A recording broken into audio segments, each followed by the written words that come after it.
ಬ್ರಹ್ಮಾನಂದಂ ಪರಮಸುಖದಂ ಕೇವಲಂ ಜ್ಞಾನಮೂರ್ತಿಂ ದ್ವಂದ್ವಾತೀತಂ ಗಗನಸದೃಶಂ ತತ್ವಮಸ್ಯಾದಿಲಕ್ಷ್ಯಂ ಏಕಂ ನಿತ್ಯಂ ವಿಮಲಮಚಲಂ ಸರ್ವಧೀ ಸಾಕ್ಷಿಭೂತಂ ಭಾವಾತೀತಂ ತ್ರಿಗುಣರಹಿತಂ ಸದ್ಗುರುಂ ತನ್ನಮಾಮಿ. ವಂದೇ ವಂದಾರುಮಂದಾರಂ ಇಂದುಭೂಷಣನಂದನಂ ಅಮಂದಾನಂದಸಂದೋಹ ಬಂಧುರಂ ಸಿಂಧುರಾನನಂ. ಇದಂ ಕವಿಭ್ಯಃ ಪೂರ್ವೇಭ್ಯಃ ನಮೋ ವಾಕಂ ಪ್ರಶಾಸ್ಮಹೇ. ವಂದೇ ಮಹಿಷತಾಂ ವಾಣೀಂ ಅಮೃತಾಂ ಆತ್ಮನಃ ಕಲಾಂ. ಜ್ಞಾನವಿಜ್ಞಾನಸಂಪನ್ನಂ ಸರ್ವವಿದ್ಯಾವಿಶಾರದಂ ಶ್ರೀರಂಗಂ ಸದ್ಗುರುಂ ವಂದೇ ವಿಜಯಶ್ರೀವಿಭೂಷಿತಂ. ನಮಃ ಪರಮರ್ಷಿಭ್ಯಃ ನಮಃ ಪರಮರ್ಷಿಭ್ಯಃ. ಸೃಷ್ಟಿಮೂಲದಲ್ಲಿ ಅನವರತವೂ ಬೆಳಗುವ ಪರಂಜ್ಯೋತಿ ರೂಪವಾದ ಪರಮ ಗುರುತತ್ವಕ್ಕೆ ನಮೋ ನಮಃ. ಎಲ್ಲ ಭಾರತ ಋಷಿ ಮಹೋದಯರ ಪದಪದ್ಮಗಳಿಗೆ ಹಾರ್ದವಾದ ಪ್ರಣತಿಗಳು. ಎಲ್ಲ ಸಹೃದಯರಾದ ಜಿಜ್ಞಾಸುಗಳನ್ನು ಹಾರ್ದಿಕವಾಗಿ ಭಾವಿಸಿ ಮುಂಡಕೋಪನಿಷತ್ ಶೀರ್ಷಿಕೆಯ ಮೂರನೆಯ ಪ್ರವಚನವನ್ನು ಪರಂಜ್ಯೋತಿಯ ಪದಗಳಲ್ಲಿ ಅರ್ಪಿಸುವುದಕ್ಕೆ ಉದ್ಯುಕ್ತನಾಗಿದ್ದೇನೆ. ಹಿಂದಿನ ಪಾಠದ ಮೇಲೆ ಒಂದು ಪ್ರಶ್ನೆ ಬಂದಿದೆ, ಸಂಕ್ಷೇಪವಾಗಿ ಉತ್ತರಿಸಿ ಮುಂದುವರಿಸ್ತಾ ಇದ್ದೀನಿ. ಅಥರ್ವ ವೇದದ ಬಗ್ಗೆ ಸ್ವಲ್ಪ ಪರಿಚಯ ಮಾಡಿ ಎಂಬುದಾಗಿ. 4 ವೇದಗಳಲ್ಲಿ 4ನೇ ವೇದ ಅಥರ್ವ ವೇದ, ಅಥರ್ವಣ ವೇದ, ಈ 2 ಶಬ್ದಗಳಿಂದ ಕರೆದಿರುವಂಥದ್ದುಂಟು. ಆ ಪದ ಏನನ್ನು ಹೇಳ್ತಾ ಇದೆ ಅಂತ ಕೇಳಿದ್ರೆ, ಅಥ ಲೋಕಮಂಗಲಾಯ ಅರ್ವ್ಯತೆ ಪ್ರಸ್ತೂಯತೆ. ಲೋಕಮಂಗಲಕ್ಕಾಗಿ ಏನೋ ಒಂದು ವಿಷಯವು ಇಲ್ಲಿ ಪ್ರಸ್ತಾಪ ಮಾಡಲ್ಪಡುತ್ತಿದೆ. ಹಾಗಿರೋದ್ರಿಂದ ಇದಕ್ಕೆ ಅಥರ್ವ ಅಂತ. ಲೋಕಮಂಗಲಕ್ಕಾಗಿ ಅಂತಂದಾಗ ಮಂಗಲ ಅನ್ನೋ ಶಬ್ದ ಏನು ಹೇಳ್ತಾ ಇದೆ? ನಮ್ಮ ಜೀವನದಲ್ಲಿ 2 ಮುಖ್ಯವಾದ ಸಾಧನೆಗಳು ನಡಿಬೇಕಾಗಿದೆ ಅಂತ ಆರ್ಷ ಸಾಹಿತ್ಯಗಳು ಸಾರ್ತಾ ಇವೆ. ಒಂದು ಅಭ್ಯುದಯ, ಇನ್ನೊಂದು ನಿಶ್ರೇಯಸ ಅಂತ. ಇಂದ್ರಿಯ ಕಲ್ಯಾಣ, ಆತ್ಮಕಲ್ಯಾಣ ಅಂತ ಈ ಪದದಿಂದಲೂ ಹೇಳುವಂಥದ್ದುಂಟು. ಅಂದರೆ ನಮ್ಮ ಭೌತಿಕ ಜೀವನವೂ ಸುಂದರವಾಗಿ ಆಗಬೇಕು, ಅಷ್ಟೇ ಆದರೆ ಸಾಕಾಗೋಲ್ಲ. ಭೌತಿಕ ಜೀವನದ ಸೊಬಗು ಪರಿಪೂರ್ಣತೆಯನ್ನು ಪಡಿಬೇಕಾದ್ರೆ ಜೀವನದ ಮೂಲದಲ್ಲಿರುವಂತಹ ಪರತತ್ವವನ್ನು ಕಂಡು ಅನುಭವಿಸಿ ಅದರ ಆನಂದ ರಸಧಾರೆ ಮೈತುಂಬ ತುಂಬಿಕೊಳ್ಳುವಂತೆ ಏನಾದ್ರು ಮಾಡಿಕೊಳ್ಳೋದಾದರೆ ಹೊರಗಡೆಯ ಭೌತಿಕ ಜೀವನದ ಸೌಂದರ್ಯ ಪೂರ್ಣತೆಯನ್ನು ಕಾಣಿಸುತ್ತೆ. ಜೊತೆಗೆ ಜೀವನ ಧನ್ಯತೆಗೆ ಅದೊಂದು ದಾರಿ. ಅಂದರೆ ಅದ್ಭುತವಾದ ಒಂದು ಆನಂದ ಅನುಭವವನ್ನು ಪಟ್ಟು ಆನಂದದಲ್ಲೇ ಜೀವನವನ್ನು ಸಂಪೂರ್ಣವಾಗಿ ಮುಕ್ತಾಯ ಮಾಡ್ಕೊಳ್ಳೋಕೆ ಬೇಕಾಗುವ ಅವಕಾಶವನ್ನು ಕೊಡುತ್ತೆ. ಆದ್ದರಿಂದ 2 ಅತ್ಯಂತ ಮುಖ್ಯವಾದ ಸಾಧನೆಗಳು ಜೀವನದಲ್ಲಿ. ಒಂದು ಬಾಹ್ಯ ಜೀವನದಲ್ಲಿ ಒಂದು ಸಿದ್ಧಿ, ಅಭ್ಯುದಯ, ಮತ್ತು ಅಂತರಂಗದ ಜೀವನದಲ್ಲಿ ನಿಶ್ರೇಯಸ ಅಥವಾ ಆತ್ಮಕಲ್ಯಾಣ, ಇನ್ನೊಂದು ಸಿದ್ಧಿ. ಇವುಗಳೆರಡೂ ಆಗಬೇಕು. ಇವೆರಡಕ್ಕೂ ಸಹಕಾರ ಕೊಡುವಂತಹ ಯಾವ್ಯಾವ ವಿಷಯಗಳಿದೆಯೋ ಅವುಗಳನ್ನು ಮಂಗಳ ಅನ್ನೋ ಶಬ್ದದಿಂದ ಕರೆದಿದ್ದಾರೆ. ಗೋವನ್ನು ಮಂಗಳ ಅಂತ ಕರೆದ್ರು, ಪೂರ್ಣ ಕುಂಭವನ್ನು ಮಂಗಳ ಅಂತ ಕರೆದ್ರು, ಅರಿಶಿನವನ್ನು ಮಂಗಳ ಅಂತ ಕರೆದ್ರು, ಗಂಗೆಯನ್ನು ಮಂಗಳ ಅಂತ ಕರೆದ್ರು. ಬಾಹ್ಯ ಜೀವನಕ್ಕೂ ಇದರಿಂದ ನಾನಾ ಉಪಕಾರಗಳುಂಟು. ಜೊತೆಗೆ ಹಾಗೆ ಅಂತರ್ಮಾರ್ಗ ತೆರೆದು ಒಳಗಡೆ ಬೆಳಗುವ ತತ್ವವನ್ನು ಸಾಕ್ಷಾತ್ಕಾರ ಮಾಡ್ಕೊಳ್ಳೋಕ್ಕೆ ಬೇಕಾಗುವ ಅನುಕೂಲತೆಯನ್ನೂ ಒದಗಿಸಿಕೊಡುತ್ತೆ. ಇವೆರಡೂ ಇರುವ ಕಾರಣದಿಂದಾಗಿ ಇದಕ್ಕೆ ಮಂಗಳ ಅನ್ನೋ ರೀತಿಯಾದ ಪದವನ್ನು ಬಳಸಿದ್ದಾರೆ. ಹಿಂದೆ ನೆನೆಸ್ಕೊಂಡಿದ್ದೀನಿ ಅದು. ಮಂಗಳ ಕಾಲ, ಮಂಗಳ ಪರ್ವ, ಮಂಗಳ ವಸ್ತು, ಮಂಗಳ ವ್ಯಕ್ತಿ ಇತ್ಯಾದಿಯಾಗಿ ಮಂಗಳ ಶಬ್ದವನ್ನು ಎಲ್ಲ ಕಡೆಗೂ ಪ್ರಯೋಗ ಮಾಡುವಂಥದ್ದು ಇದೆ. ಹಾಗೆ ಲೋಕಮಂಗಳಕ್ಕಾಗಿ ಅನೇಕ ವಿಷಯಗಳನ್ನು ಇಲ್ಲಿ ಪ್ರಸ್ತಾವ ಮಾಡ್ತಾ ಇದ್ದಾರೆ, ಉಪಸ್ಥಿತಿಗೊಳಿಸ್ತಾ ಇದ್ದಾರೆ ಅನ್ನೋ ಅರ್ಥದಲ್ಲಿ ಅಥರ್ವ ಅನ್ನೋ ಶಬ್ದ ಬಂದಿದೆ.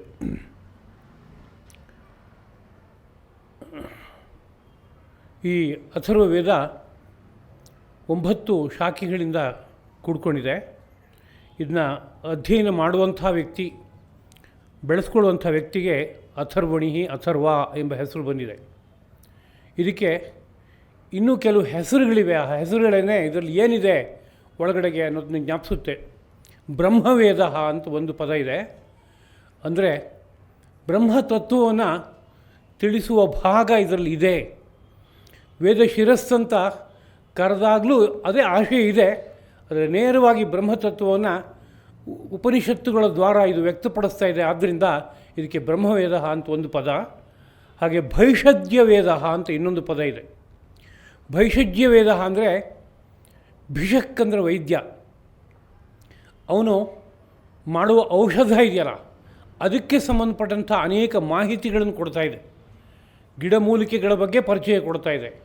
ನಾನಾ ರೋಗಗಳನ್ನು ಪರಿಹಾರ ಮಾಡ್ಕೊಳ್ಳೋಕೆ ಬೇಕಾಗುವ ಮಂತ್ರಗಳನ್ನು, ಪ್ರಯೋಗಗಳನ್ನು ಜ್ಞಾಪಿಸ್ತಾ ಇದೆ. ಅದಕ್ಕೆ ಅಥರ್ವಣ ವೇದದ ಪ್ರಯೋಗಗಳು ಎಂಬುದಾಗಿಯೇ ಕರೀತಾರೆ. ಒಂದು ದೃಷ್ಟಿಯಿಂದ ಎಲ್ಲ ರೀತಿಯಾದ ವ್ಯಾಧಿಗಳನ್ನು ಬಗೆಹರಿಸ್ಕೊಳ್ಳೋಕೆ ಸಾಧ್ಯವಾಗುತ್ತೆ ಅನ್ನೋ ತರಹ ಘೋಷಣೆ ಅದರಲ್ಲಿದೆ. ಹಾಗಿರೋದ್ರಿಂದ ಇದಕ್ಕೆ ಭೈಷಜ್ಯ ವೇದ ಅಂತ ಕರೀತಾರೆ. ಹೀಗೆ ಕರೆಯೋದ್ರಲ್ಲಿ ಒಂದು ಕಾರಣ ಏನಿದೆ ಅಂತ ಕೇಳಿದರೆ, ಆಯುರ್ವೇದವೆಂಬುದು ಋಗ್ವೇದದ ಉಪವೇದ ಎಂಬುದಾಗಿ ಕರೆಯೋದುಂಟು. ಋಗ್ವೇದದಲ್ಲಿರುವಂಥ 5ನೇ ಒಂದು ಭಾಗ ಸೂಕ್ತಗಳು ಈ ಅಥರ್ವೇದದಲ್ಲಿದೆ. ಅಂದರೆ ಆಯುರ್ವೇದಕ್ಕೆ ಸಂಬಂಧಪಟ್ಟಂಥ ಅನೇಕ ವಿಷಯಗಳು ಇನ್ನೊಂದು ಸ್ತರದಲ್ಲಿ ಇಲ್ಲಿ ಪ್ರಸ್ತುತವಾಗ್ತಾ ಇದೆ. ಅಥರ್ವವೇದ ಒಂದು ದೇವತಾತ್ಮಕವಾದ ಕ್ಷೇತ್ರವನ್ನು ವಿಶೇಷವಾಗಿ ಜ್ಞಾಪಿಸುವಂಥ ವೇದವಾಗಿದೆ. ಅದಕ್ಕೆ ಸಂಬಂಧಿಸಿದಂತೆ ಚಿಕಿತ್ಸಾ ವಿಷಯಗಳನ್ನು ಸಾಕಷ್ಟು ಪ್ರಸ್ತುತಗೊಳಿಸ್ತಾ ಇರೋದಾದ್ದರಿಂದ ಈ ವೇದಕ್ಕೆ ಭೈಷಜ್ಯ ವೇದ ಅಂತ ಕರೀತಾರೆ. ಇಲ್ಲಿ ಔಷಧ ಅಂತಂದಾಗ ಕೇವಲ ಗಿಡಮೂಲಿಕೆ ಅಂತ ತಗೊಳ್ದೇನೆ ಕೆಲವು ಸಂದರ್ಭದಲ್ಲಿ ಪ್ರಕೃತಿ ಮಂಡಲದಲ್ಲಿ ಸಿಕ್ಕುವಂತಹ ರಸೌಷಧಗಳು, ಅದೇ ರೀತಿಯಲ್ಲಿ ನಾನಾ ಮಂತ್ರಗಳು ಯಾವ್ಯಾವುದು ಒಬ್ಬ ಮನುಷ್ಯನಿಗೆ ಚಿಕಿತ್ಸೆಯನ್ನು ಕೊಡೋದಕ್ಕೆ ಅರ್ಹವಾಗಿದೆಯೋ ಅವುಗಳ ಬಗ್ಗೆ ಎಲ್ಲ ಪ್ರಸ್ತುತಿ ಇದೆ ಇಲ್ಲಿ. ಆದ್ದರಿಂದ ಭೈಷಜ್ಯ ವೇದ ಅಂತ ಇನ್ನೊಂದು ಹೆಸರು ಬಂದಿದೆ ಅದಕ್ಕೆ. ಹಾಗೆ ಇನ್ನೊಂದು ಮಾತು ಕ್ಷತ್ರವೇದ ಅಂತ ಹೆಸರಿದೆ. ಅಂದರೆ ಕ್ಷತ್ರಿಯರಿಗೆ ಬೇಕಾದ ವಿಷಯಗಳೆಲ್ಲ ಇಲ್ಲಿದೆ. ಅವರು ಶೌರ್ಯ, ಪ್ರತಾಪ ಇವುಗಳನ್ನೆಲ್ಲ ಬೆಳೆಸ್ಕೊಂಡು ಸಮರದಲ್ಲಿ ಶತ್ರುವನ್ನು ಸಂಹಾರ ಮಾಡೋದಕ್ಕೆ ಬೇಕಾಗುವ ನಾನಾ ಉಪಾಯಗಳನ್ನು ಪ್ರಸ್ತುತಗೊಳಿಸುತ್ತೆ. ಅದರ ಬಗ್ಗೆ ಮುಂದಿನ ಸ್ವಲ್ಪ ವಿಷಯ ಬರುತ್ತೆ. ಆದ್ದರಿಂದ ಇದಕ್ಕೆ ಕ್ಷತ್ರವೇದ ಅಂತ ಇನ್ನೊಂದು ಹೆಸರು. ಭೃಗು ಅಂಗಿರಸ ವೇದ ಅಂತ ಇನ್ನೊಂದು ಪದ ಇದೆ. ಭೃಗು ಮತ್ತು ಅಂಗಿರಸ ಅಂತ ಇಬ್ಬರು ಮಹರ್ಷಿಗಳ ಅನೇಕ ದರ್ಶನಗಳು ಇಲ್ಲಿ ಪ್ರಸ್ತುತವಾಗಿವೆ. ಆದ್ದರಿಂದ ಅವರ ಹೆಸರಿನಲ್ಲೂ ಕೂಡ ಈ ವೇದ ಕರೆಯಲ್ಪಡುತ್ತೆ. ಇದರ ಉಪವೇದ ಯಾವುದು ಅಂತ ತಗೊಂಡಾಗ ಅದಕ್ಕೆ ಅರ್ಥಶಾಸ್ತ್ರ ಅಂತ ಕರೆದಿದ್ದಾರೆ. ಅರ್ಥಶಾಸ್ತ್ರ ಅಂತ ಪದ ಕೇಳಿದಾಗ ನಮಗೆ ಇವತ್ತು ಏನನ್ಸುತ್ತೆ, ಹಣಕ್ಕೆ ಸಂಬಂಧಪಟ್ಟಂಥ ಯಾವುದೋ ವಿಚಾರವನ್ನು ನಿರೂಪಣೆ ಮಾಡ್ತಾ ಇದ್ದಾರೆ. ಎಕನಾಮಿಕ್ಸ್ ಅಂತ ಕೂಡಲೇ ನಮ್ಮ ಬುದ್ಧಿ ಆ ಕಡೆ ಹೋಗುತ್ತೆ. ಎಕನಾಮಿಕ್ಸ್ ಅಂತ ಹೋದಾಗ ಯಾವುದೋ ಒಂದು ಸಂಕ್ಷಿಪ್ತವಾದ ಸ್ವರೂಪದಲ್ಲಿ ಅರ್ಥದ ಬಗ್ಗೆ ನಿರೂಪಣೆ ಮಾಡ್ತಾ ಇದ್ದಾರೆ ಹೊರತು ಅದರ ವ್ಯಾಪಕತ್ವವನ್ನು ಇಟ್ಕೊಂಡು ಅರ್ಥದ ನಿರೂಪಣೆ ಇವತ್ತಿನ ಎಕನಾಮಿಕ್ಸಲ್ಲಿ ನಡೀತಾ ಇದೆ ಅಂತ ಅನಿಸೋಲ್ಲ. ಅದೇ ಅರ್ಥಶಾಸ್ತ್ರ ಅಂತ ಯಾವುದನ್ನು ನಾವು ನೆನಪಿಸ್ಕೋತೀವೋ, ಕೌಟಿಲ್ಯನ ಅರ್ಥಶಾಸ್ತ್ರ ಅಂತ ಕೇಳ್ತೀವಿ. ಅದರಲ್ಲಿ ಪದಾರ್ಥಗಳ ಸ್ವರೂಪ, ಅದು ಯಾರಿಗೆ ವಿನಿಯೋಗ ಆಗಬೇಕು, ಅದನ್ನ ರಕ್ಷಣೆ ಮಾಡಿಕೊಳ್ಳುವಂಥ ಕ್ರಮ ಹೇಗೆ, ಬೆಳೆಸುವ ಕ್ರಮ ಹೇಗಿದೆ, ಮುಂದೆ ಅದರಲ್ಲಿ ಆಗೋ ಏರುಪೇರುಗಳನ್ನು ನಿಯಂತ್ರಣ ಮಾಡೋಕ್ಕೆ ಬೇಕಾಗಿರುವಂಥ ರಾಜಕೀಯವಾದ ಬಲವನ್ನು ಹೇಗೆ ಸ್ಥಾಪನೆ ಮಾಡಬೇಕು, ಅರ್ಥಶಾಸ್ತ್ರದ ಒಳಗಡೆ ಇವತ್ತಿನ ರಾಜಕೀಯ ಅನ್ನೋದು ಜೊತೆಗೆ ಸೇರ್ಕೊಂಡ್ಬಿಡುತ್ತೆ. ಪಾಲಿಟಿಕ್ಸ್ ಅಂತ ಯಾವುದು ಹೇಳ್ತಾ ಇದೆಯೋ ಅದು ಒಳಗಡೆ ಸೇರ್ಕೊಂಡಿದೆ. ಆದರೆ ಈ ರಾಜ್ಯಶಾಸ್ತ್ರ ಯಾತಕ್ಕೋಸ್ಕರ ಬಂದಿದೆ ಅಂದರೆ ಅರ್ಥಶಾಸ್ತ್ರದ ಅಂಗವಾಗಿ ಬಂದಿದೆ. ಸಮಗ್ರ ಸೃಷ್ಟಿಯಲ್ಲಿ ನಾನಾ ವಸ್ತುಗಳಿದೆ. ಅದರ ಸದ್ವಿನಿಯೋಗ ಆಗೋದ್ರೆ ಜೀವಲೋಕವೆಲ್ಲ ಪರಮ ಸುಖದಿಂದ ಬದುಕೋಕ್ಕಾಗತ್ತೆ. ಅದರ ಅಸದ್ವಿನಿಯೋಗದಿಂದ, ತಪ್ಪಾದ ಬಳಕೆಯಿಂದ ಇಡೀ ಜೀವಲೋಕವೆಲ್ಲ ನಾನಾ ಸಮಸ್ಯೆಗಳಿಗೆ ತುತ್ತಾಗೋದಕ್ಕೆ ಕಾರಣವಾಗುತ್ತೆ. ಅರ್ಥ ಅಂತಂದಾಗ ಕೇವಲ ಧನ ಅಂತ ಅಂದ್ಕೋಬಾರ್ದು. ಈ ಶರೀರವನ್ನು ಒಂದು ಅರ್ಥ ಅಂತ ಕರೆಯಾರೆ, ಪದಾರ್ಥ ಅಂತ ಅರ್ಥ ಅದಕ್ಕೆ. ಹಾಗೆ ಪಂಚಭೂತಗಳೆಲ್ಲವೂ ಪದಾರ್ಥಗಳೇ. ಆ ಪಂಚಭೂತಗಳು ಒಳಗಡೆ ಸೇರಿಕೊಂಡಿರುವಂಥ ಮುತ್ತು, ರತ್ನ ಇವುಗಳೆಲ್ಲವೂ ಕೂಡ ಪದಾರ್ಥವೇ. ಇವತ್ತು ಯಾವುದನ್ನು ನಾವು ದುಡ್ಡು ಅಂತ ಭಾವಿಸ್ಕೊಂಡಿದ್ದೀವೋ ಅದು ಕೂಡ ಉಳಿದೆಲ್ಲ ಸಂಪತ್ತಿನ ಪ್ರತಿನಿಧಿಯಾಗಿರೋದ್ರಿಂದ ಅದನ್ನು ಸಹ ಸಂಪತ್ತು ಅನ್ನೋ ಭಾಷೆಯಲ್ಲಿ ಕರಿಬೋದು, ಅರ್ಥ ಅನ್ನೋ ಶಬ್ದದಲ್ಲಿ ಕರಿಬೋದು. ಈ ಎಲ್ಲ ಅರ್ಥಗಳ ಸದ್ವಿನಿಯೋಗವನ್ನು ವಿಶೇಷವಾಗಿ ಜ್ಞಾಪಿಸ್ತಾ ಇದ್ದಾರೆ. ಯಾರಲ್ಲಿ ಯಾವ ವಸ್ತು ಇರಬೇಕು, ಯಾರಲ್ಲಿ ಇರಬಾರ್ದು ಅಂತ ಇವತ್ತು ಈ ನೀತಿ ಇಲ್ಲ. ದುಡ್ಡಿದ್ದೋನೋ ಒಂದು ದೃಷ್ಟಿಯಿಂದ ಇಡೀ ಹೊರಗಡೆ ಇರುವಂಥ ಮಾರ್ಕೆಟನ್ನು ತನ್ನ ಅಧೀನಕ್ಕೆ ತಗೋತಾನೆ. ಬೇರೆಯವರಿಗೆ ಆ ಪದಾರ್ಥ ಲಭ್ಯವಾಗಬಾರ್ದು, ಅದಕ್ಕೆ ಬೆಲೆ ಅಷ್ಟು ಮಟ್ಟಕ್ಕೆ ಇರಬೇಕು. ಅವನದನ್ನು ಸದ್ವಿನಿಯೋಗ ಮಾಡ್ಕೋತಾನೆ ಅಂದರೆ ಮಾಡ್ಕೊಳ್ಳಲ್ಲ. ಕೇವಲ ತಾನು ಹಣ ಸಂಪಾದನೆ ಮಾಡೋದಕ್ಕೋಸ್ಕರವಾಗಿ ತನ್ನ ಸಂಪತ್ತನ್ನು ಹಾಗೆ ವಿನಿಯೋಗಿಸಿ ಇಡೀ ಸಮಾಜದಲ್ಲಿ ಒಂದು ಏರುಪೇರುಗಳನ್ನು ಉಂಟು ಮಾಡ್ತಾನೆ. ಆದರೆ ಅರ್ಥಶಾಸ್ತ್ರ ಹಾಗಿಲ್ಲ.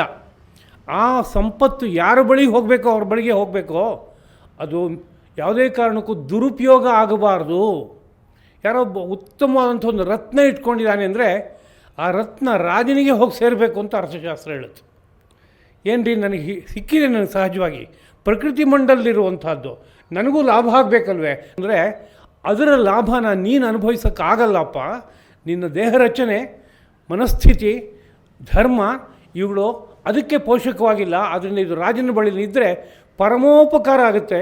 ಆ ರಾಜನಿಂದ ಲೋಕಕ್ಕೆಲ್ಲ ಏನೇನಾಗಬೇಕೋ ಅದೆಲ್ಲ ಆಗುತ್ತೆ. ಹೀಗೆ ಇದೊಂದು ಸಣ್ಣ ಉದಾಹರಣೆ ಕೊಟ್ಟಿದ್ದೀನಿ. ಇದೇ ರೀತಿಯಲ್ಲಿ ಈ ಸೃಷ್ಟಿಯಲ್ಲಿರೋ ಸಮಸ್ತವಾದ ಪದಾರ್ಥಗಳು ಕೂಡ ಸದ್ವಿನಿಯೋಗ ಆಗಬೇಕಾದ್ರೆ ಯಾರು ಯಾವಾಗ ಹೇಗೆ ಬಳಸಬೇಕು ಈ ನೀತಿಯನ್ನು ಪ್ರಧಾನವಾಗಿ ಅರ್ಥಶಾಸ್ತ್ರ ಅಂತ ಕರೀತಾ ಇದ್ದಾರೆ. ಆ ಅರ್ಥಶಾಸ್ತ್ರಕ್ಕೆ ಸಂಬಂಧಪಟ್ಟಂಥ ವಿಷಯಗಳು ಸಾಕಷ್ಟು ಇದೆ ಇದರಲ್ಲಿ. ಆದ್ದರಿಂದ ಇದು ಒಂದು ನೇರದಲ್ಲಿ ಉಪವೇದ ರೂಪವಾಗಿ ಅರ್ಥಶಾಸ್ತ್ರವನ್ನು ಇಟ್ಕೊಂಡಿದೆ ಎಂಬುದಾಗಿ ಹೇಳೋದುಂಟು. ಮತ್ತು ಕಲ್ಪಸೂತ್ರಗಳು ಅಂತ ಇನ್ನೊಂದು ವಿಭಾಗ ಇದೆ. ಕಲ್ಪಸೂತ್ರ ಅನ್ನೋ ವಿಭಾಗ ಪದಾರ್ಥಗಳನ್ನು ನಾವು ರಚನೆ ಮಾಡಬೇಕಾದ್ರೆ ಅದಕ್ಕೆ ಉದ್ದ, ಅಗಲ, ಎತ್ತರ, ಆಳ ಮೊದಲಾದವುಗಳು ಯಾವ ಪ್ರಮಾಣದಲ್ಲಿ ಇದ್ದರೆ ಅದು ಮಾನವನ ಜೀವನಕ್ಕೆ, ಅದು ಯಾರ ಜೀವನಕ್ಕೆ, ಅವನು ಯಾರವನು, ಅವನು ಹುಟ್ಟಿನಿಂದ ಏನಾಗಿ ಬಂದಾನೆ ಅವನ ಜೀವನಕ್ಕೆ ಆ ಉದ್ದ, ಅಗಲ, ಎತ್ತರ ಮೊದಲಾದವುಗಳು ಅನುಕೂಲವಾಗುತ್ತೆ. ಯಾವ ವಸ್ತುವನ್ನು ಬಳಸಿ ಒಂದು ಪದಾರ್ಥವನ್ನು ರಚನೆ ಮಾಡಿದ್ರೆ ಅವನಿಗೆ ಧರ್ಮ, ಅರ್ಥ, ಕಾಮ, ಮೋಕ್ಷಗಳು ಸಿದ್ಧಿಯಾಗುತ್ತೆ, ಅಭ್ಯುದಯ, ನಿಶ್ರೇಯಸ್ಸೆಲ್ಲ ಸಿದ್ಧಿಯಾಗುತ್ತೆ. ಈ ವಿಷಯಗಳನ್ನು ನಿರೂಪಣೆ ಮಾಡ್ತಾ ಇರುವಂತಹ ಗ್ರಂಥಗಳಿಗೆ ಕಲ್ಪಸೂತ್ರ ಅಂತ ಕರೀತಾರೆ. ಪ್ರಧಾನವಾಗಿ ಯಜ್ಞವೇದಿಕೆ, ಯಜ್ಞದಲ್ಲಿ ಬಳಸುವಂತಹ ಕೆಲವು ಪಾತ್ರಗಳು ಮೊದಲಾದವುಗಳನ್ನು ನಿರೂಪಣೆ ಮಾಡುತ್ತವೆ.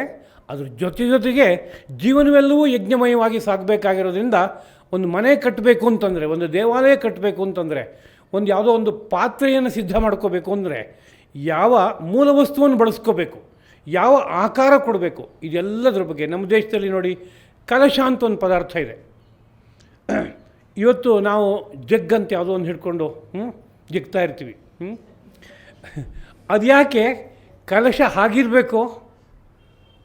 ಇವತ್ತು ಜಗ್ಗೋ ಮೊಗ್ಗೋ ಏನೊಂದು ಇದೆಯಲ್ಲ, ಅದೇ ತರಹ ಇದ್ರೆ ಏನು ತೊಂದರೆ ಇದೆ ಅಂತ ಸಾಮಾನ್ಯ ಬುದ್ಧಿಗೆ ಅನಿಸುತ್ತೆ. ಯಾಕನ್ಸುತ್ತೆ? ಅದು ನೀರು ಹಿಡಿದಿಟ್ಕೋಬೇಕು, ನನಗೆ ಸಮಯದಲ್ಲಿ ನೀರು ಕೊಡಬೇಕು, ಇಷ್ಟು ತಾನೇ ಅದರಲ್ಲಿ ಆಗಬೇಕಾಗಿದೆ, ಇನ್ನೇನಾಗಬೇಕಾಗಿದೆ ಅಂತ. ಅದರ ಅರ್ಥಶಾಸ್ತ್ರ ಹಾಗೆ ಆಲೋಚನೆ ಮಾಡಲ್ಲ. ಅದನ್ನು ನೋಡಿದಾಗ ನಿನ್ನ ಮೇಲೆ, ಮನಸ್ಸಿನ ಮೇಲೆ ಏನು ಕೆಲಸ ಮಾಡುತ್ತೆ, ಯಾವುದರ ಸ್ಮರಣೆ ಅಂತ ಅಂದ್ಕೊಡುತ್ತೆ. ಕಲಶ ಅನ್ನೋದು ಮಾನವನ ಶರೀರವನ್ನು ಸ್ಮರಣೆ ಮಾಡಿಕೊಳ್ಳುವಂಥದ್ದು. ಅದಕ್ಕಿರೋ ದೊಡ್ಡ ಭಾಗ ಇದೆಯಲ್ಲ, ಅದು ಕತ್ತಿನ ಕೆಳಗಡೆ ಭಾಗ, ಅದರ ಮೇಲ್ಗಡೆ ಕಂಠದ ಭಾಗ ಬಂತಲ್ಲ, ಅದು ಶಿರಸ್ಸಿನ ಭಾಗದ ಸ್ಮಾರಕ ಅಂಶತಃ. ಅದರಿಂದಲೇ ನಮ್ಮಲ್ಲಿ ಅನೇಕ ದೇವತೆಗಳನ್ನು ಪ್ರತಿಷ್ಠಾಪನೆ ಮಾಡಬೇಕಾದ್ರೆ ಕಲಶವನ್ನಿಟ್ಟು ಅದರಲ್ಲಿ ಪ್ರತಿಷ್ಠಾಪನೆ ಮಾಡ್ತಾ ಇರುವಂತಹದ್ದು. ಕಲಶಕ್ಕೆ ಮಾನವ ಶರೀರವನ್ನು, ದೇವತೆಗಳ ಶರೀರವನ್ನು ಪ್ರತಿನಿಧಿಸುವ ಒಂದು ಲಕ್ಷಣ ಇರುತ್ತೆ. ಕಲಶ ಹೀಗೇ ಇರಬೇಕು ಅಂತ ನಿಯಮ ಇದೆ. ಉದ್ದ ಜಾಸ್ತಿ ಆಗೋದಾಗಲಿ, ದಪ್ಪ ಜಾಸ್ತಿ ಆಗಲಿ, ಕುಬ್ಜವಾಗಿ ಆಗೋದಾಗಲಿ, ಭಾಳ ದೀರ್ಘವಾಗಿ ಆಗೋದಾಗಲಿ, ಹೀಗೆಲ್ಲ ಇಲ್ಲ.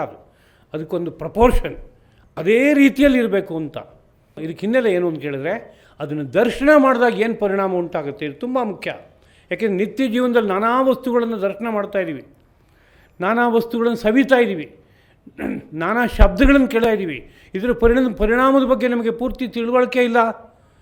ಹಿಂದೆ ಅದ್ರ ಬಗ್ಗೆ ತಿಳುವಳಿಕೆ ಇತ್ತು, ಅಸಾಧಾರಣವಾದ ತಿಳುವಳಿಕೆ ಇತ್ತು. ಎಲ್ಲರ ಹತ್ತಿರದಲ್ಲಿ ಗೋವು ಕೂಗ್ತಾ ಇದೆ ಅಂದರೆ ತುಂಬ ಮಂಗಳ ಧ್ವನಿಯಪ್ಪ ಇದು, ಅದು ಅಂತರ್ಮುಖ ಯಾತ್ರೆಗೆ ಪೋಷಣೆ ಮಾಡುತ್ತೆ ಅಂತ ಕರಿತಾಯಿದ್ರು. ನಾಯಿ ಬೊಗಳ್ತಾ ಇದ್ದರೆ ಅಂತರ್ಮುಖ ಮಾರ್ಗವನ್ನು ಪೂರ್ತಿ ಮುಚ್ಚಿಬಿಡುತ್ತಪ್ಪ, ಹತ್ತಿರದಲ್ಲಿ ನಾಯಿ ಬೊಗಳಬಾರ್ದು, ಹಾಗೆ ಎಚ್ಚರಿಕೆ ವಹಿಸ್ಕೊಳ್ಳಿ, ಸಾಧಕರಿಗೆ ಅನುಕೂಲ ಆಗಲ್ಲ ಅಂತ ಒಂದು ಧ್ವನಿಯ ಬಗ್ಗೆ. ಇವತ್ತು ನಾಯಿ ಅಂದರೆ ತುಂಬ ಪೆಟ್ಟೆ ನಿಮ್ಮಲ್ಲಾಗ್ಬಿಟ್ಟಿದೆ. ಮನೇಲಿದ್ದು ಮಕ್ಕಳಿಗಿಂತ ಹೆಚ್ಚು ಪ್ರೀತಿಯಿಂದ ನೋಡ್ತಾರಂತ. ನಾನು ವಿದೇಶಗಳಲ್ಲಿ ಅನೇಕ ಕಡೆಗಳಲ್ಲಿ ಓಡಾಡಿದ್ದೀನಿ. ಅಲ್ಲೆಲ್ಲ ಅಭ್ಯಾಸ ಏನು ಅಂದರೆ, ಹಾಸಿಗೆ ಪಕ್ಕದಲ್ಲಿ ಅದಕ್ಕೊಂದು ಪುಟ್ಟ ಹಾಸಿಗೆ ಇಟ್ಟು ಅದ್ರ ಮೇಲೆ ಮಲಗಿಸಿ ಅದಕ್ಕೆ ಆಗಾಗಲೇ ಬೆನ್ನು ತಟ್ಕೋತಾ ತಲೆ ತಟ್ತಾ ಎಷ್ಟೋ ಹೊತ್ತಿಗೆ ನಿದ್ದೆ ಮಾಡಬೇಕು. ಅದು ಮೈ ಮೇಲೆ ಹತ್ತಿ ಕುಣಿದು ಎಲ್ಲ ಮಾಡಬೇಕು. ಇವರು ಸಂತೋಷ ಪಡ್ತಾರೆ. ಬೆಳಗ್ಗೆ ಎದ್ದ ಮೇಲೂ ಕೂಡ ಅದೇನೇನೋ ಮಾಡುತ್ತೆ. ಅದ್ರ ಕಕ್ಕ ಗಿಕ್ಕ ಎಲ್ಲ ತೊಗೊಂಡು ಹೋಗಬೇಕಾದ ವ್ಯವಸ್ಥೆ ಎಲ್ಲ ಇರುತ್ತೆ. ಅದ್ರ ಮೈಗೆ ಏನೇನು ಬೇಕೋ ಅದನ್ನೆಲ್ಲ ಕಟ್ಬಿಟ್ಟಿರ್ತಾರೆ, ಕಗ್ಗ ಸಂಗ್ರಹ ಆಗೋದಕ್ಕೆ ಬೇಕಾಗುವಂತೆ. ಇದು ಅಲ್ಲಿಯ ವ್ಯವಸ್ಥೆ. ಅದೊಂದು ಸ್ವಾಮಿ ಭಕ್ತವಾದ ಪ್ರಾಣಿ ಅಲ್ವೇ ಅಂತ ಇಷ್ಟೇ ಎದುರಿಗೆ ಕಾಣಿಸ್ತಾ ಇರೋದು.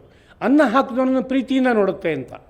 ಅನ್ನ ಹಾಕಿದವನನ್ನು ಪ್ರೀತಿಯಿಂದ ನೋಡುತ್ತೆ ಸರಿ, ಆದರೆ ಅದರ ದೇಹ ಧರ್ಮ, ಅದರ ಕೂಗು ಮಾನವನ ಜೀವನದ ಮೇಲೆ ಯಾವ ತರಹ ಕೆಲಸ ಮಾಡುತ್ತೆ ಅನ್ನೋ ಬಗ್ಗೆ ಚಿಂತನೆಯೇ ಇಲ್ಲ, ಅಲ್ಲಿ ಬೆಳೆದಿಲ್ಲ.